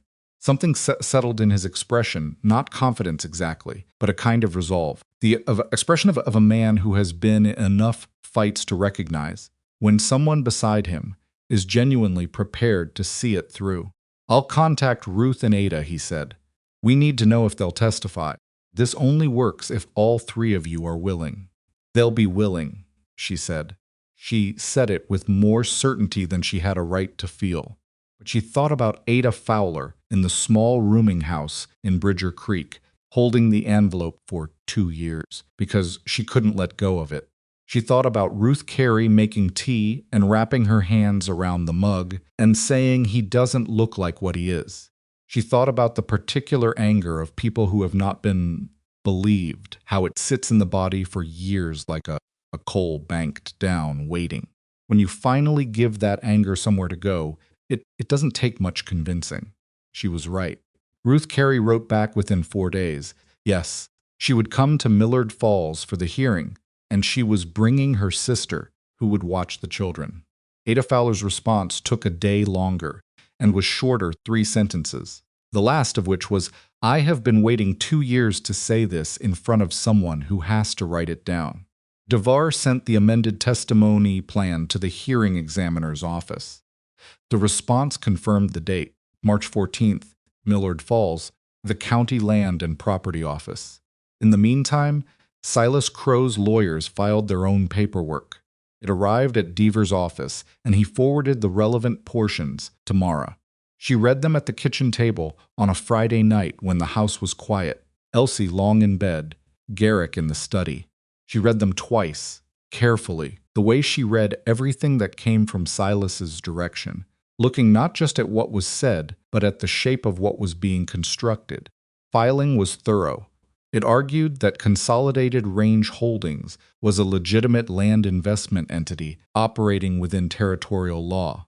Argued that the loan instrument used in Ada Fowler's case had been properly documented and that any misunderstanding of its terms was the borrower's responsibility. It argued that Warren Pell's visits to Blackthorn Ranch were routine business inquiries that had been rebuffed without cause. And it argued this was the part Mara had expected it and had been waiting for, that the central complainant in the matter, one Mara Voss, had a documented history of abandoning arrangements without notice and had a personal and financial stake in the outcome of this proceeding that called her objectivity into serious question. She set the papers down. She sat for a moment in the warm kitchen. Then she picked up a pencil and began writing her own notes in the margins. Point by point, working through each argument the way you work through a problem methodically, without letting the emotion of being reduced to a characterized version of yourself interfere with the practical work of dismantling the characterization. By the time she heard Garrick's footsteps in the hallway, she had filled 3 margins and was starting on a 4th. He appeared in the kitchen doorway, saw the papers spread on the table, and came in without asking. He sat down across from her, and she pushed the filing toward him and watched him read it. He read slowly. When he got to the section about Mara, his jaw tightened a brief, controlled movement, quickly managed, and he kept reading. When he finished, he set the papers down and looked at her. "They're going to make this about you personally." "Yes." "Can Deaver handle that?" "Deaver can handle the legal response," she said. "Personal attack isn't really a legal argument. It's a strategy to shift attention." She picked up the papers and straightened them. The answer to it is to not shift, to stay exactly on the facts and let the contrast speak for itself. He looked at her for a long moment. "You've done this before, not with lawyers, but this kind of thing staying steady when someone is trying to make you feel like the problem." 3 years, she said simply. He was quiet. He had the expression he sometimes got when she said something that landed in him in a particular way, not pity, which she would not have accepted, but something more like recognition, kind that comes from someone who has also spent time in the grip of something that made them smaller than they were, even if the grip was internal rather than imposed from outside. "I want to be there," he said. At the hearing, she looked at him. "Garrick, the ranch has a stake in this proceeding. Harlan can manage operations for a day." His voice was quiet, but there was nothing soft about it. "And you shouldn't walk into that room alone." She wanted to say she had walked into rooms alone her whole life and had managed. She wanted to point out that this was her fight, and she had assembled the pieces, and she did not need accompanying. She understood, sitting in the warm kitchen with the papers in her hands, that both of these things were true, and that they were not arguments against what he was offering. He was not saying she couldn't do it alone. He was saying he did not want her to have to. "All right," she said. He nodded once, and got up and went back to the study, and Mara sat for a moment in the kitchen before going back to her margin notes. The days before the hearing were the hardest kind of waiting, productive on the surface. Everything in motion, but underneath it all, a tightening that she could feel in her shoulders and the back of her jaw, and the way she woke up at 2 in the morning instead of 3 or 4. She managed it by working.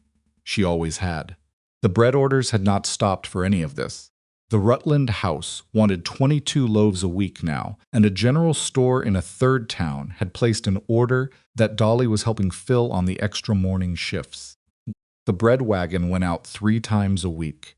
The ranch income, for the first time since Garrick had opened the ledger and seen what was coming, was moving in the right direction. Harlan had stopped mentioning this to Mara directly.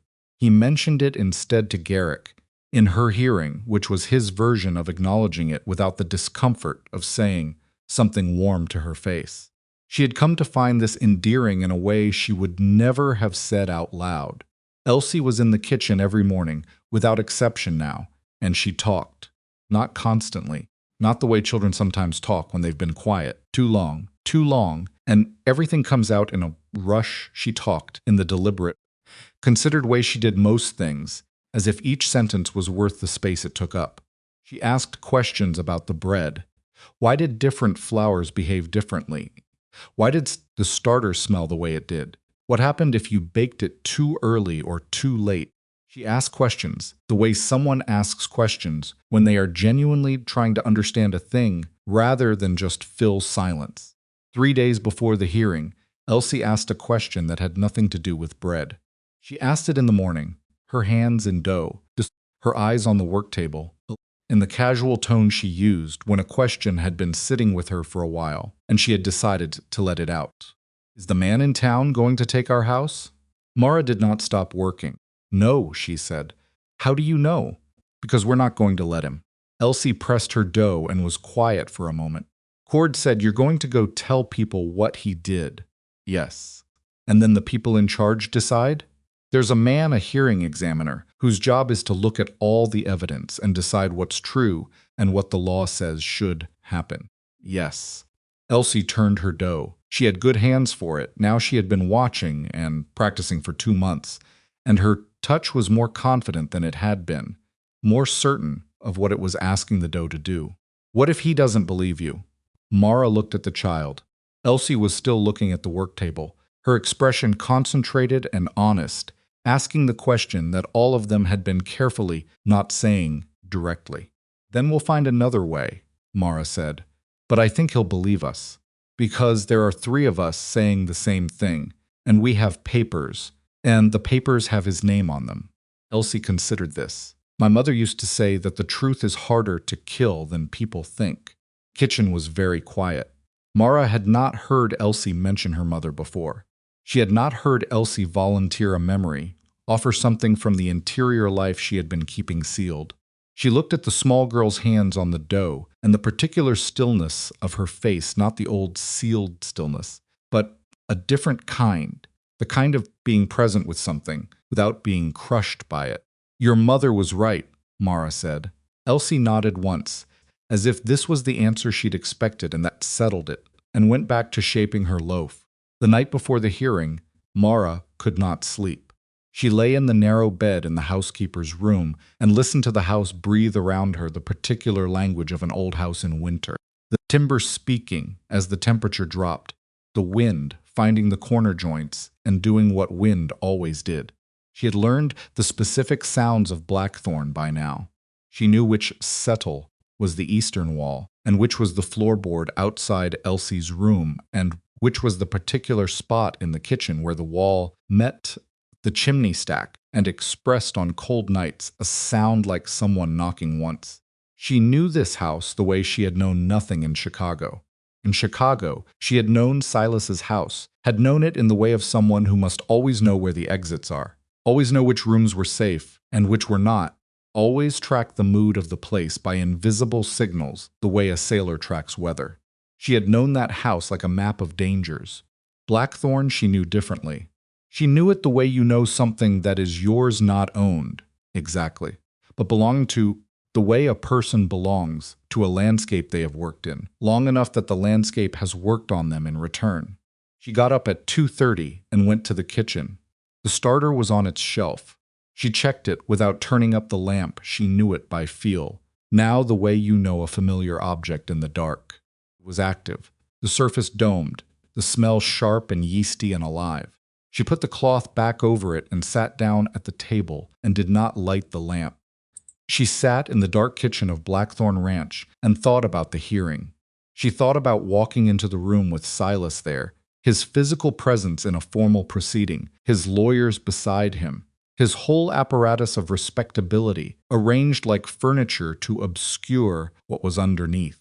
She thought about what his lawyers would ask her and what she would say. She had gone through it with Dever 3 times, his questions, her answers, then his version of their questions, and her answers to those. Dever was thorough, and she trusted his thoroughness. But she also knew that no rehearsal fully accounted for the particular quality of being in a room with a person who had spent years convincing you that your own perception was unreliable. That was the real risk, not the legal arguments, not the document trail. The risk was that the moment she walked into that room and saw Silas sitting there composed and credible, some part of her would hear the old voice, the quiet one, never shouting, always certain, and begin to doubt the solidity of what she knew. She had told herself she was past this. She had believed herself most of the time. She sat in the dark and was honest about the fact that she was not entirely certain, and she gave the uncertainty its proper space, because pretending it wasn't there would not make it manageable. The only things she had ever successfully managed were the ones she looked at directly. She thought about the jar on the shelf, about her mother's kitchen, and the starter that had lived there for 20 years, fed every day, kept warm, tended through every disruption moves, illness, loss, years when there was barely enough flour, and the starter had to be fed in smaller amounts to keep it going. Her mother had kept it alive through everything, had handed it to Mara like handing her a philosophy. Some things require daily attention. Some things survive by being consistently tended, not perfectly tended. You do not need to do it flawlessly. You need to do it every day. She sat with that for a while. Then she went back to bed and slept until 5. They left for Millard Falls before full light, Garrick driving and Mara beside him, and the mountains dark against a sky that was just beginning to let in color at the eastern edge. Cold was deep but dry. The clear, still cold that came after a weather front had moved through and left everything scoured and precise.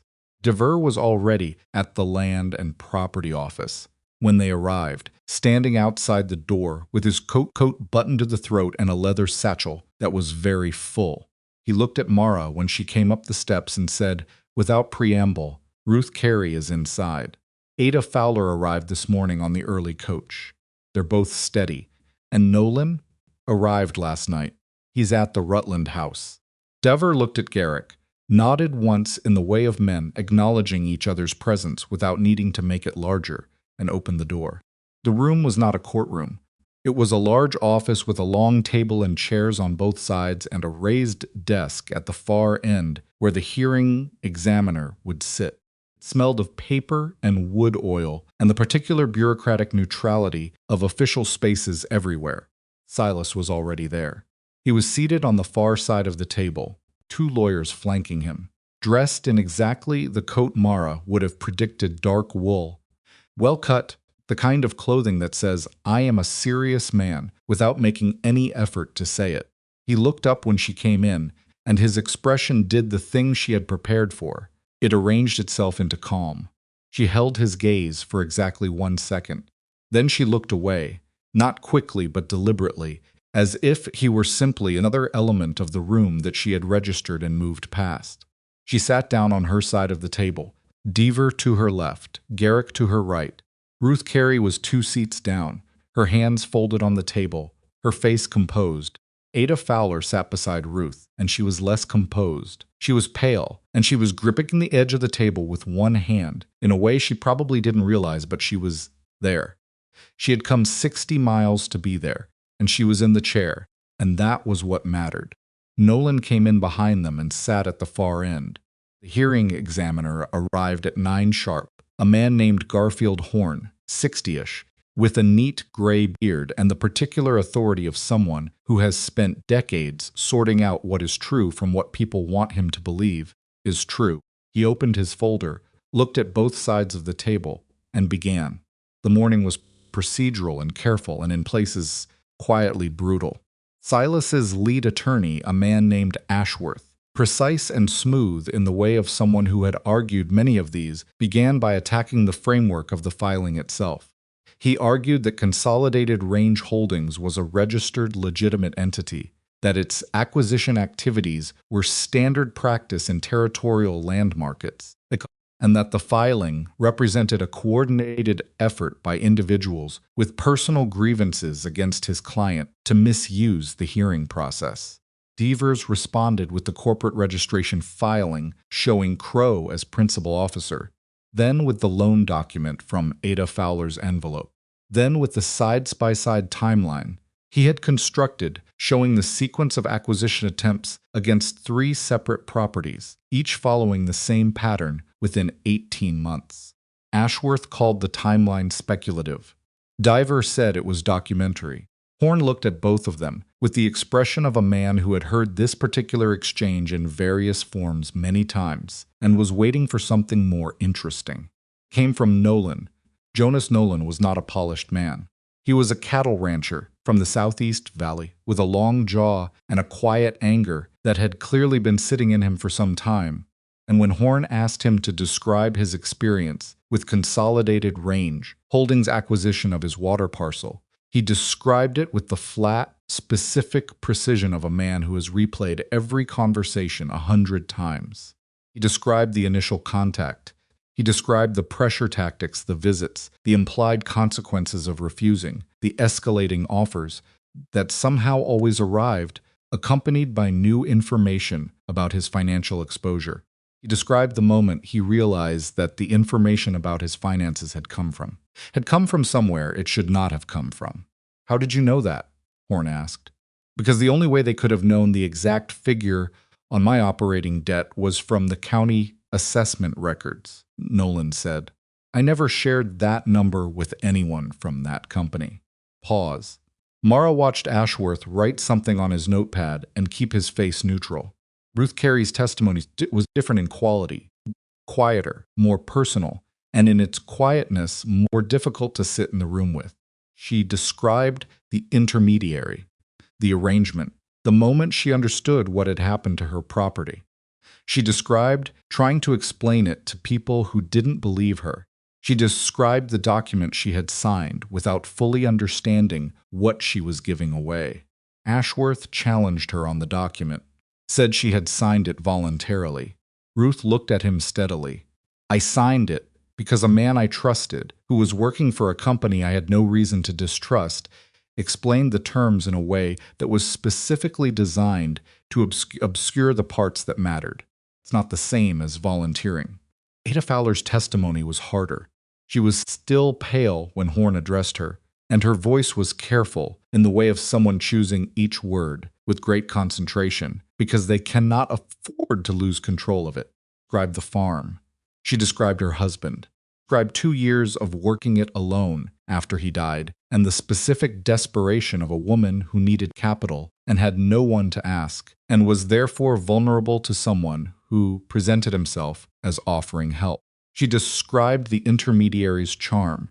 She described how normal the initial conversation had felt. She described signing the document and the weight of the pen in her hand, and the man's smile when she handed it back. "Thought," she said, "that I was finally catching a break." The room was very quiet. She described what came after. The default notice, the legal pressure, the 30 days. The farm equipment sold to cover what it could cover, which was not enough. The land that had been her husband's life's work, taken through a court filing and absorbed into a land company she had never heard of, which she later discovered was held by a man in Chicago who had never seen her farm and never would. Ashworth attempted a challenge. He asked Ada whether she had sought independent legal counsel before signing the document. She looked at him. "I was a widow alone on a farm, 4 miles from town," she said. "I didn't have money for a lawyer. The man who came to my door did." Horn looked at Ashworth and then looked back at his notes. Mara testified in the afternoon. The Deaver walked her through it systematically the 3 years, the nature of the arrangement with Silas, the way his control had operated, the financial management she had done on his behalf and never been credited for, the night she left, the letter from the law firm. She described Warren Pell's visits and the fence cutting and the meeting with Deaver and what it had revealed. She described each element plainly, without performance, in the voice of someone reporting what they had observed, because observation was what the moment required. Then Ashworth stood up. He was courteous, he was precise. He asked her about leaving without notice. He asked about her financial dependence during the arrangement. He asked whether she had formal qualifications in finance or law, that would authorize her to interpret corporate registration documents.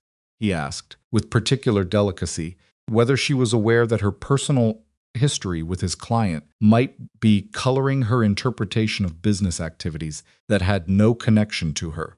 She had prepared for all of it. She answered each question in the order it came, without rushing, without the flush of anger she felt under her sternum, without once looking at Silas, who was sitting 15 feet away, watching her with the composed, patient expression of a man who believed he was watching something unfold in his favor. When Ashworth asked whether her personal feelings toward Mr.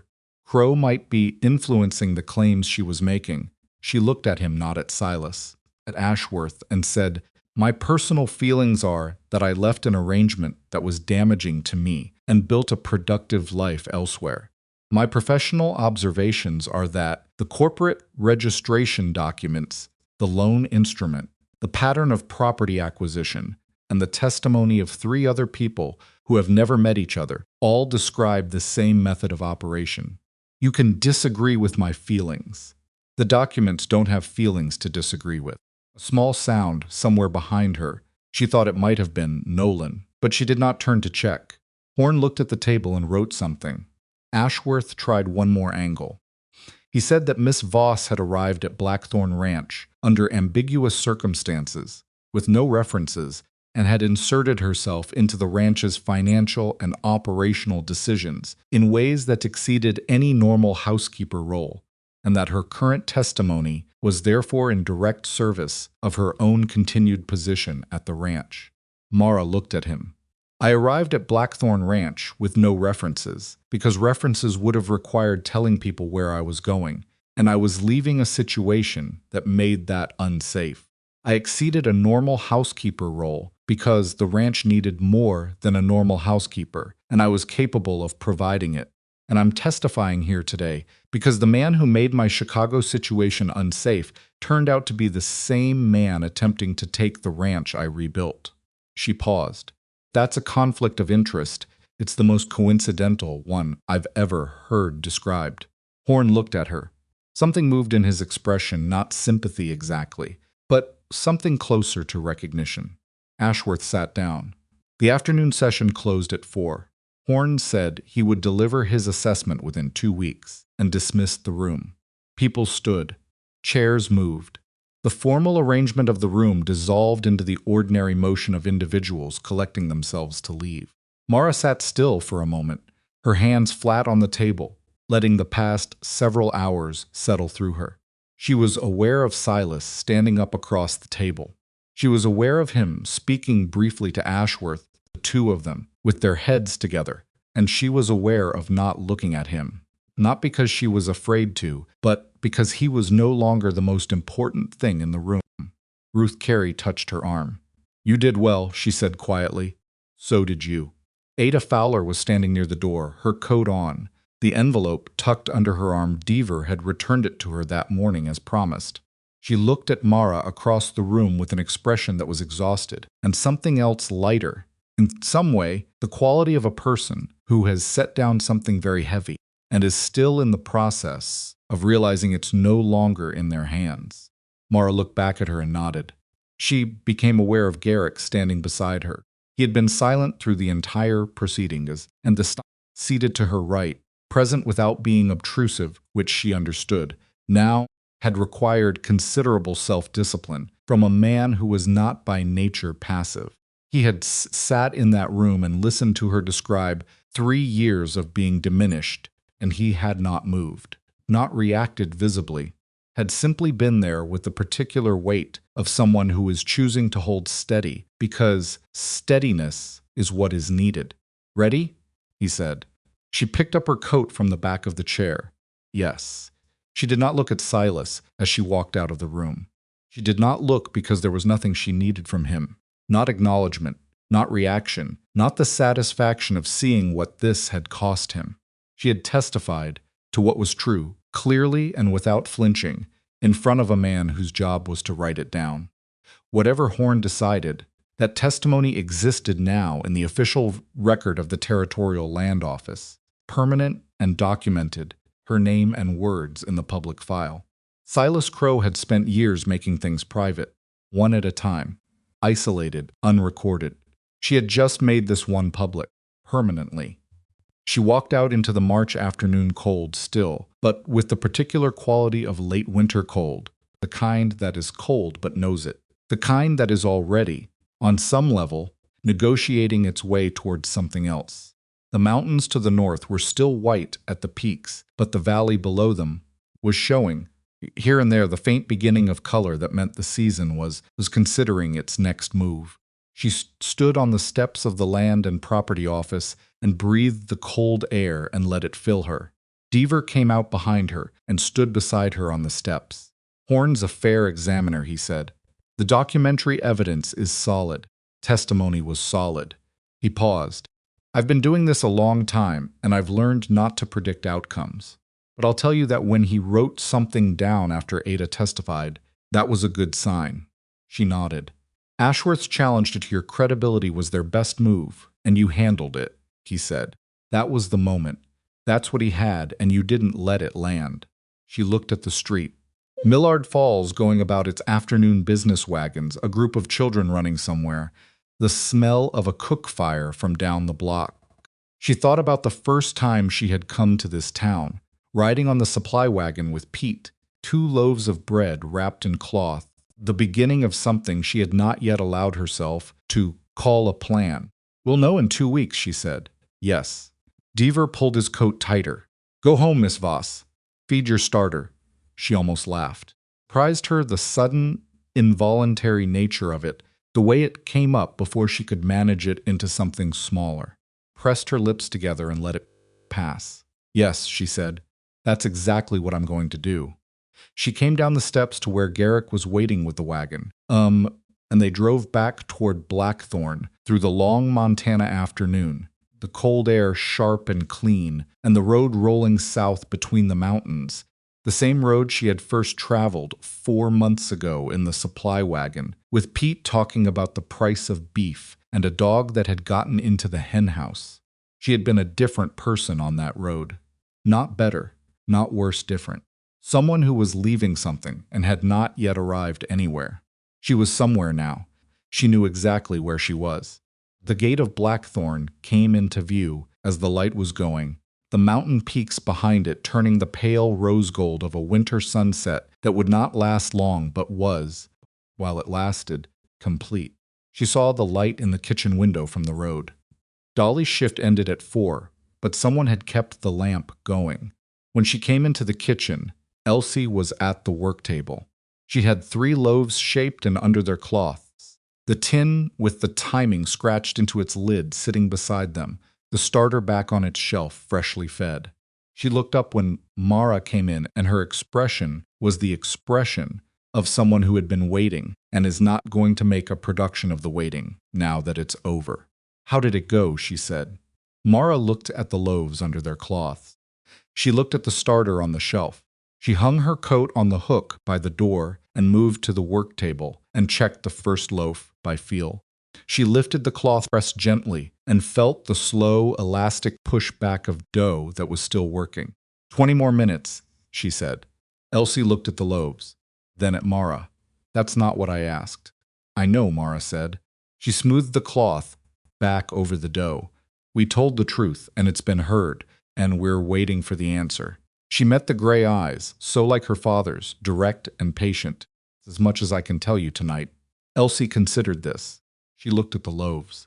Okay, she said, with the particular composure of a child who has learned that some waiting cannot be shortened, climbed back on her stool and folded her hands in her lap and waited. And Mara stood at the work table in the warm kitchen of Blackthorn Ranch and waited alongside her. And outside the windows, the last of the mountain light gave way to the Montana, dark, enormous and full of stars, the same dark it had always been, patient and indifferent, and entirely unchanged by the small consequential human things happening beneath it.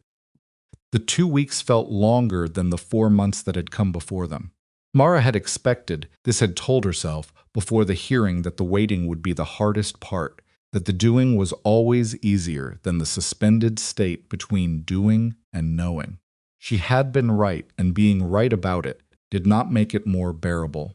She woke every morning at the same hour, went to the kitchen, fed the starter, made the bread, packed the delivery orders, and moved through each day with the surface efficiency of someone who has learned to function through uncertainty, because uncertainty has been the condition of her life for long enough that she has built her habits around it rather than in spite of it.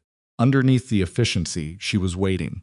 The ranch waited with her in its own way. Harlan moved through his days with a particular focused quiet, managing operations with the contained authority he always had. But she noticed that he checked in at the kitchen more often than necessary and asked questions about the delivery schedule that he already knew the answers to. Cord and Briggs had settled back into their normal rotations after the fence watch ended, but they were watchful in the way of young men who have been given something important to protect and are not entirely certain the threat has passed. Drove his supply runs and talked about everything except what everyone was thinking about. Garrick was the hardest to read. He had been different since the hearing. Not dramatically nothing about Garrick Vale expressed itself dramatically. She had learned that about him very early. But there was a quality to his presence in the house that had changed in some way she kept trying to precisely name and kept not quite succeeding at. He came to the kitchen more in the evenings, not always with a purpose sometimes, just to refill his coffee and stand near the stove for a few minutes, watching Elsie work at the table or watching Mara move through the last tasks of the day. He asked her opinion on ranch decisions with more frequency and less formality than before, as if the line between her area and his area had become less important to maintain. She noticed all of this and filed it away in the part of her mind that she was not yet ready to open and examine. Elsie, meanwhile, had become the unexpected emotional steadiness of the household. She talked now in a way that was fully and completely her own thoughtful, specific, occasionally startling in its directness. Asked Mara one morning, while pressing her loaf into shape, why some people tried to take things from other people instead of building their own. Mara considered the question seriously, the way Elsie's questions deserved, and said, some people found it easier to identify what someone else had built than to figure out what they themselves were capable of making. Elsie pressed her dough and was quiet for a moment, and then said, "That seems like a lot of work for nothing." Mara said yes. That's exactly what it is. On the 14th day, Cal Deaver rode out to Blackthorn himself. She saw him coming from the kitchen window, his horse on the valley road, moving at a pace that was not urgent but was purposeful, the kind of riding a man does when he has something to deliver and is getting to it. She took off her apron and hung it on the hook and went to the door before he reached the gate. He came into the yard and dismounted and looked at her, and she could not read his face because Deaver's was professionally unreadable, which was one of the things she both respected and found maddening about him. "Tell me," she said. He tied the horse to the post and reached into his coat and brought out a document, folded in thirds. He held it out to her, and she took it. She unfolded it. She read it once. The legal language was dense, and she moved through it sentence by sentence until she reached the operative section and read it twice to make certain she had understood. Garfield Horn, hearing examiner for the Montana Territorial Land and Property Office, had found in favor of the complainants. Consolidated Range Holdings was found to have engaged in a pattern of predatory land acquisition using misrepresentation and financial pressure. The loan instrument used against Ada Fowler was found to be constructed in a manner that deliberately obscured material terms and was therefore void as against public policy. The 3 acquisitions under investigation were referred to the Territorial Attorney General's office for further proceedings. Attempted acquisition of water rights along Coulter Creek belonging to Blackthorn Ranch was denied, with protective notation entered against any future claims by the same entity or its principals. Silas E. Crow, as principal officer of record, was named in the referral. She stood in the yard with the document in her hands and the March wind moving around her, and she felt not triumph, which was what she had expected to feel, something quieter. Something that had more to do with the end of a long, sustained physical effort than with victory. The feeling of putting down something heavy that you have been carrying so long, you stopped registering the weight until it was gone. Garrick had come out to the porch. He looked at her face and then at the document. "We won," she said. He came down the steps. She handed him the document, and he read it and she watched him read it. And she saw in the particular stillness of his face while he read, quality of a man, absorbing something he had believed possible, but had not fully permitted himself to expect. He handed it back to her. He looked at her directly. Ada gets her land back? The acquisition is voided. The land reverts. She'll need Deaver to manage the technical process, but yes, she gets it back. He was quiet. Then he said, very simply, "Good." Dover stayed for coffee and walked through the practical implications with both of them at the kitchen table. The Territorial Attorney General's referral meant that what had been a civil land proceeding now had the potential to become something with more serious consequences for Silas. The referral did not guarantee prosecution. Deaver was careful to say that the combination of documented fraud, the named connection to predatory lending, and the pattern across multiple properties gave the AG's office grounds to open their own investigation. Silas has already. Deaver had learned through a contact in Holt's Crossing, departed the territory the day after the hearing closed. His lawyers had filed a notice of intent to appeal, which was expected, which Dover had also expected, and which he was prepared to answer. Will the appeal succeed? Mara asked. No. Dever said it without hesitation. The documentary record is too clean. They can delay, but they can't reverse Horn's findings. He was thorough, and so were we. After Deaver left, she went back to the kitchen and stood at the work table and put her hands on the surface and stayed there for a moment, not doing anything, just standing in the room she had rebuilt from a cold, abandoned disaster into something that fed people and sustained a ranch and had become, in ways she had not planned and could not have predicted, the center of a life that was entirely her own. Harlan came in the back door, as he often did, without ceremony. He looked at her. He looked at her face. "Done," he said. "Done," she said. He poured himself coffee. He sat down. He looked at the table for a moment, and then he looked at her with those flat gray eyes that she knew now were not flat at all, were full, actually, of a precise and careful attention that he simply did not announce. "I've been at Blackthorn 14 years, he said. Watched it grow, and then watched it start to come apart. Watched Garrick hold it together by will, alone for the past year and a half, and it was costing him more than he showed. He wrapped both hands around the mug. You came in here and you didn't fix it. You built something new on top of what was broken, and then you stood in front of the thing that was trying to take it and you didn't move." He stopped. "It's not nothing." It was the most he had said, consecutively, about something that mattered in the 5 months she had known him. She understood what it had cost him to say it, and she did not make it awkward with too much response. "Thank you, Harlan," she said. He drank his coffee and left.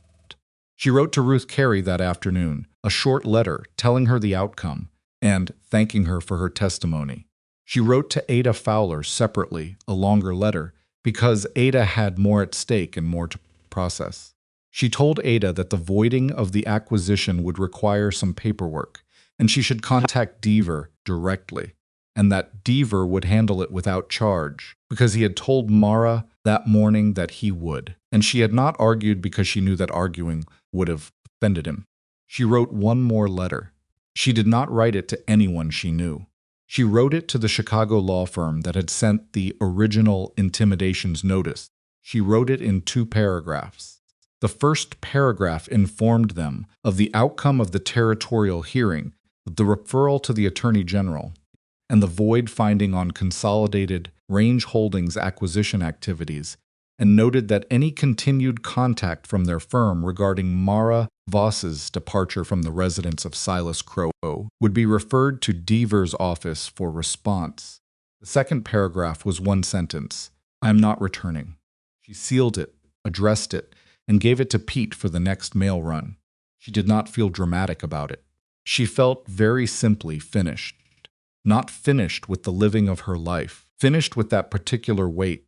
Chapter that had Silas Crow's name on the cover was closed, and it had closed, not because she had fled from it, but because she had walked back into it and faced it down, in a room, on the record, in her own words.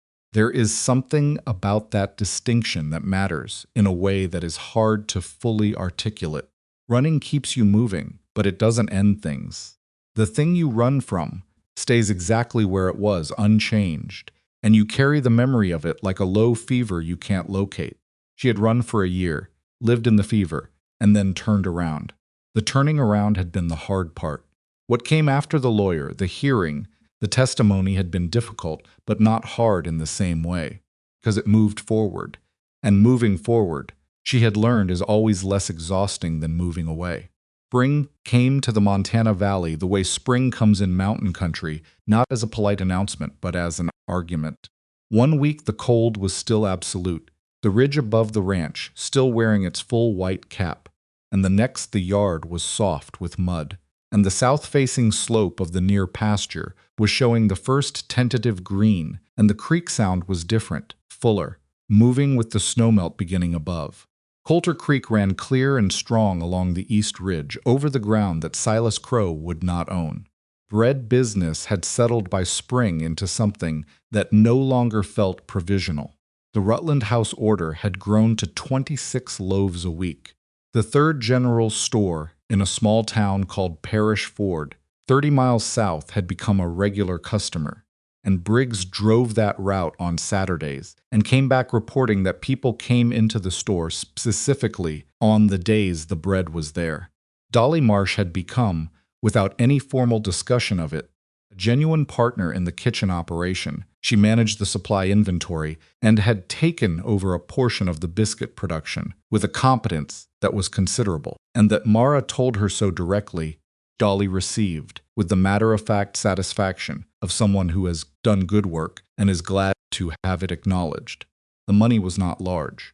It was not enough to make Blackthorn rich, or to eliminate the remaining debt quickly, but it was steady, and it grew incrementally, and it was entirely earned, and it flowed back into the ranch in the way that Mara had originally calculated on the back of the flour sack, with a portion to the hands, a portion to operations, a portion to debt.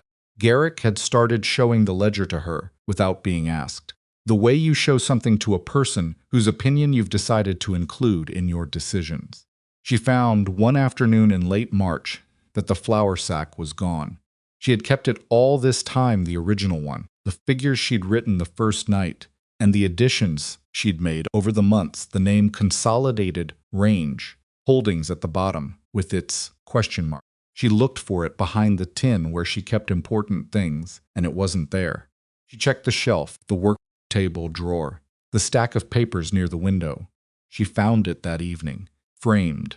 It was hanging in Garrick's study, on the wall beside his desk, in a simple wooden frame that had probably been made by one of the hands. The flour sack with its pencil figures, slightly soft at the folds, the additions in her handwriting, the date she'd written in the corner when she'd first done the calculations. She stood in the doorway of the study and looked at it. Garrick was at his desk. He looked up. Kept it, she said. Yes, you didn't tell me. No. He held her gaze. I put it there the morning after the hearing. I thought he stopped. He was not. She had learned. A man who arrived at the personal thing, easily or quickly. But when he arrived at it, it was without flinching. I thought it should be somewhere visible, so that the next time the ledger is difficult, which it will be, because the ledger is always difficult, I can seize how the ledger looked before you sat down at the kitchen table and started doing something about it.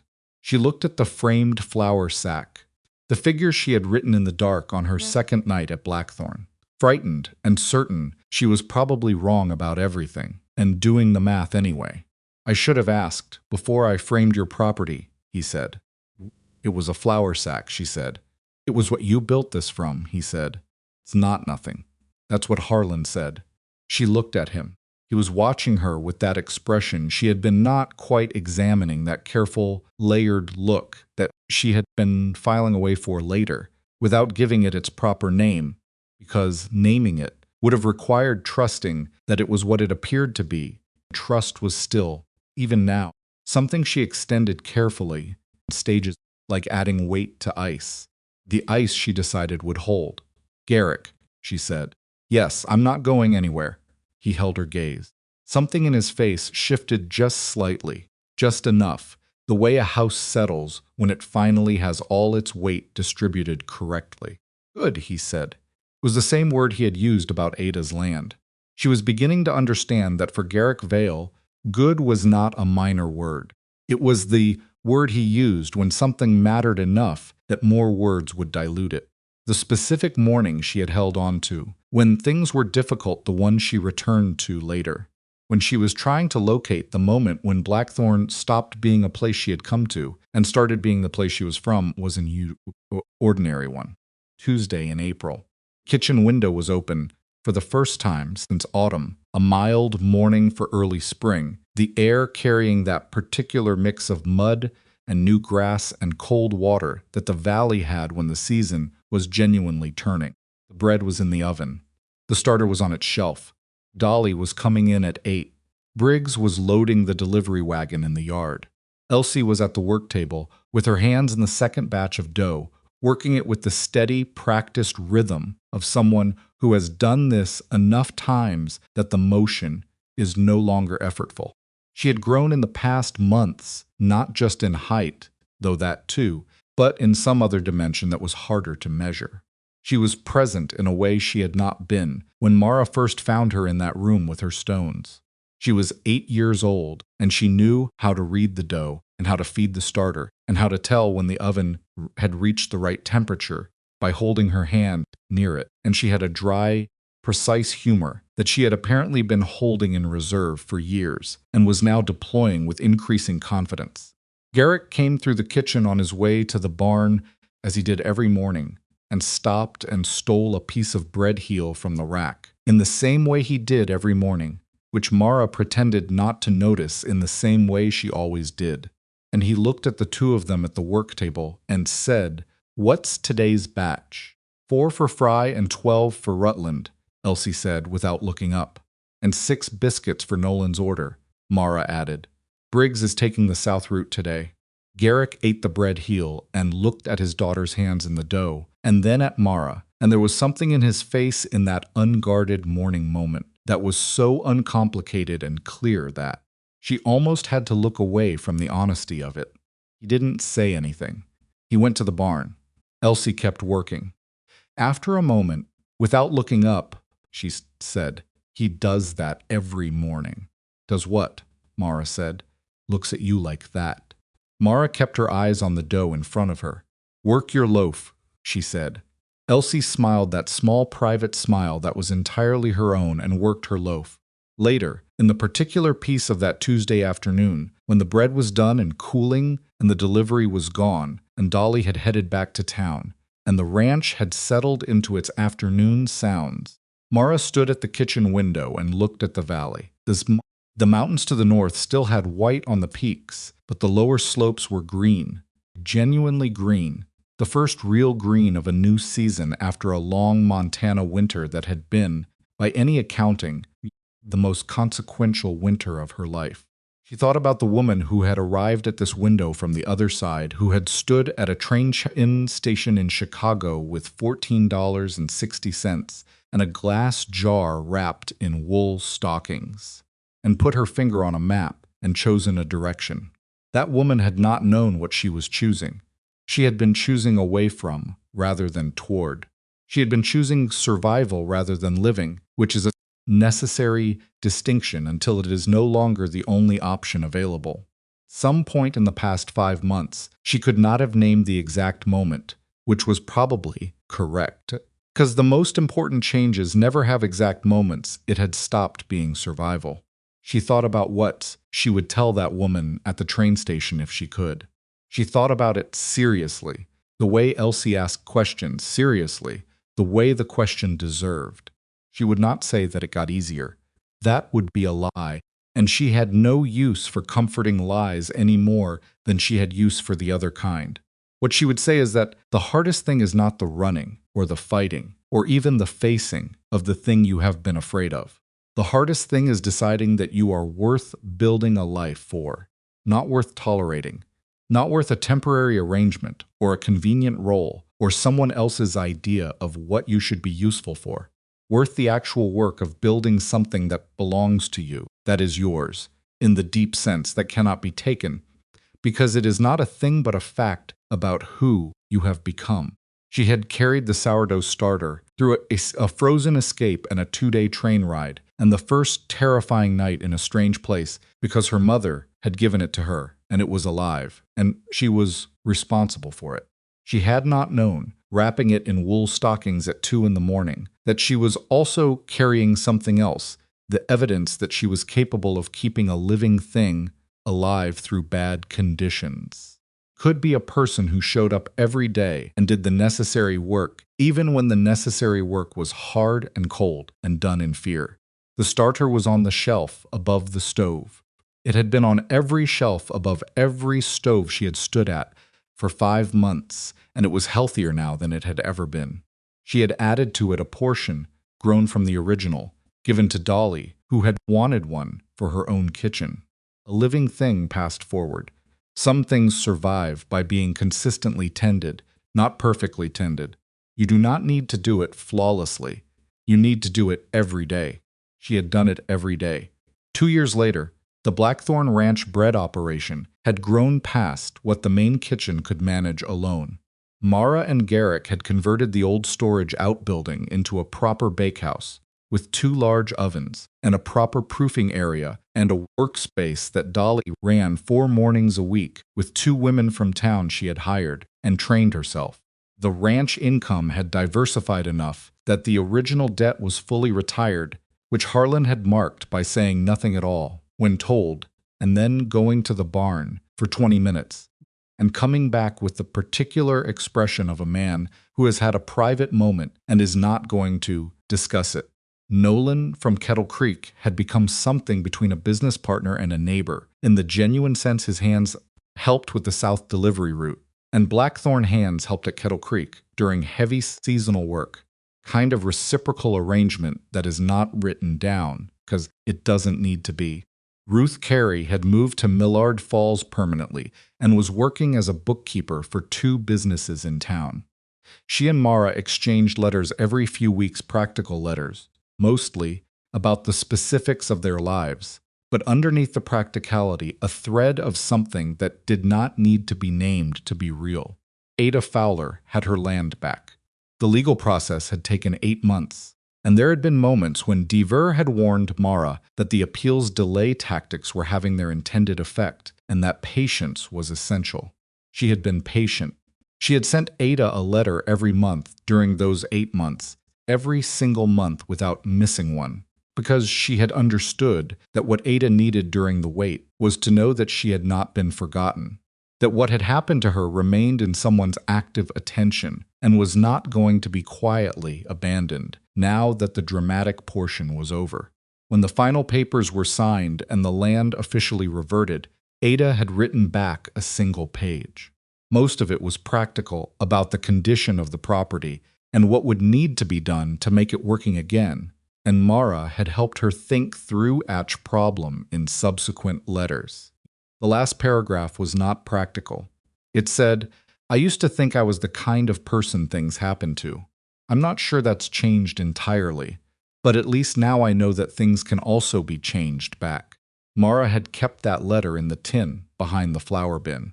As for Silas Crow, the Territorial Attorney General's investigation had moved at the pace. Such things always move, which is to say slowly, and with frustrations and several moments when it appeared to have stalled entirely.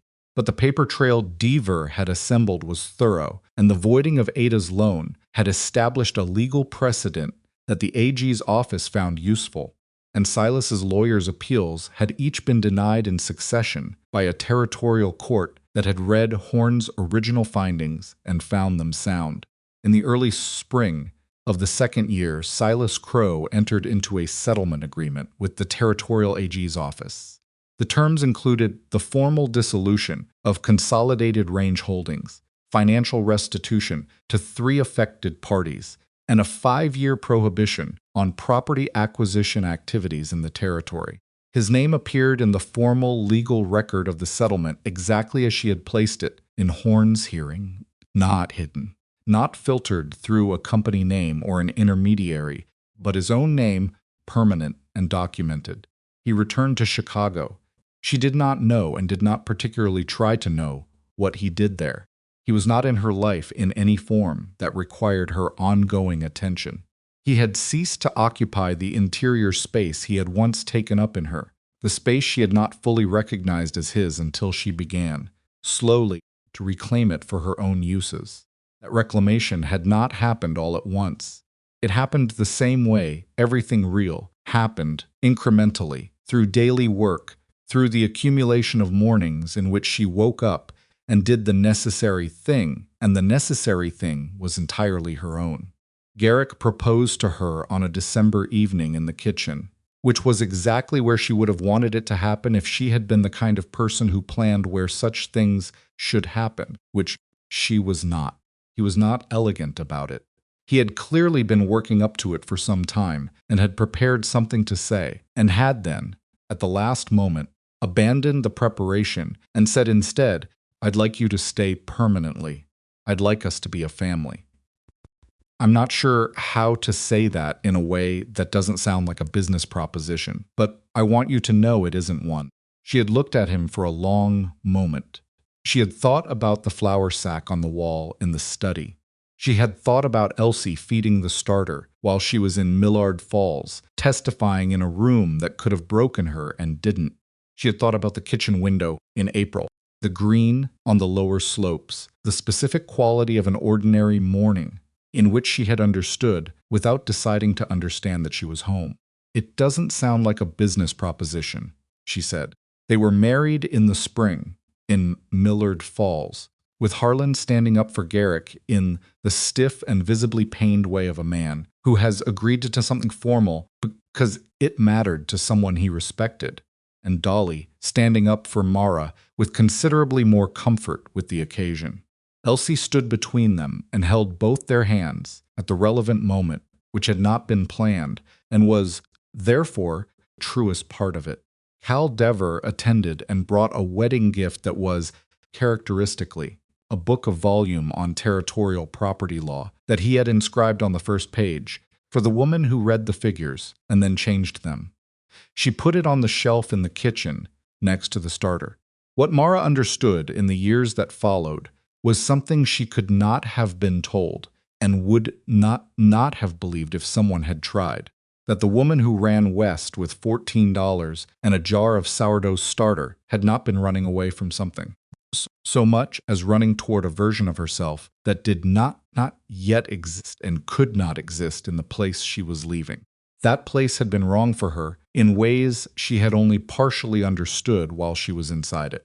The wrongness of it was not simply Silas, though Silas was the acute form of it.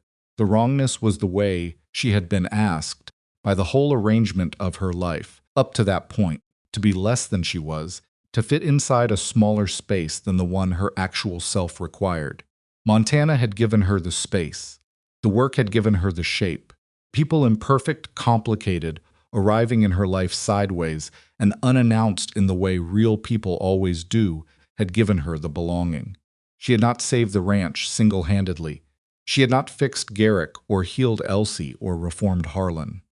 She had done what she was capable of doing, imperfectly, and with fear and without any guarantee that it would work, and she had kept doing it every day the way you tend a starter not flawlessly, but consistently, showing up even when it was cold and dark, and the outcome was unclear.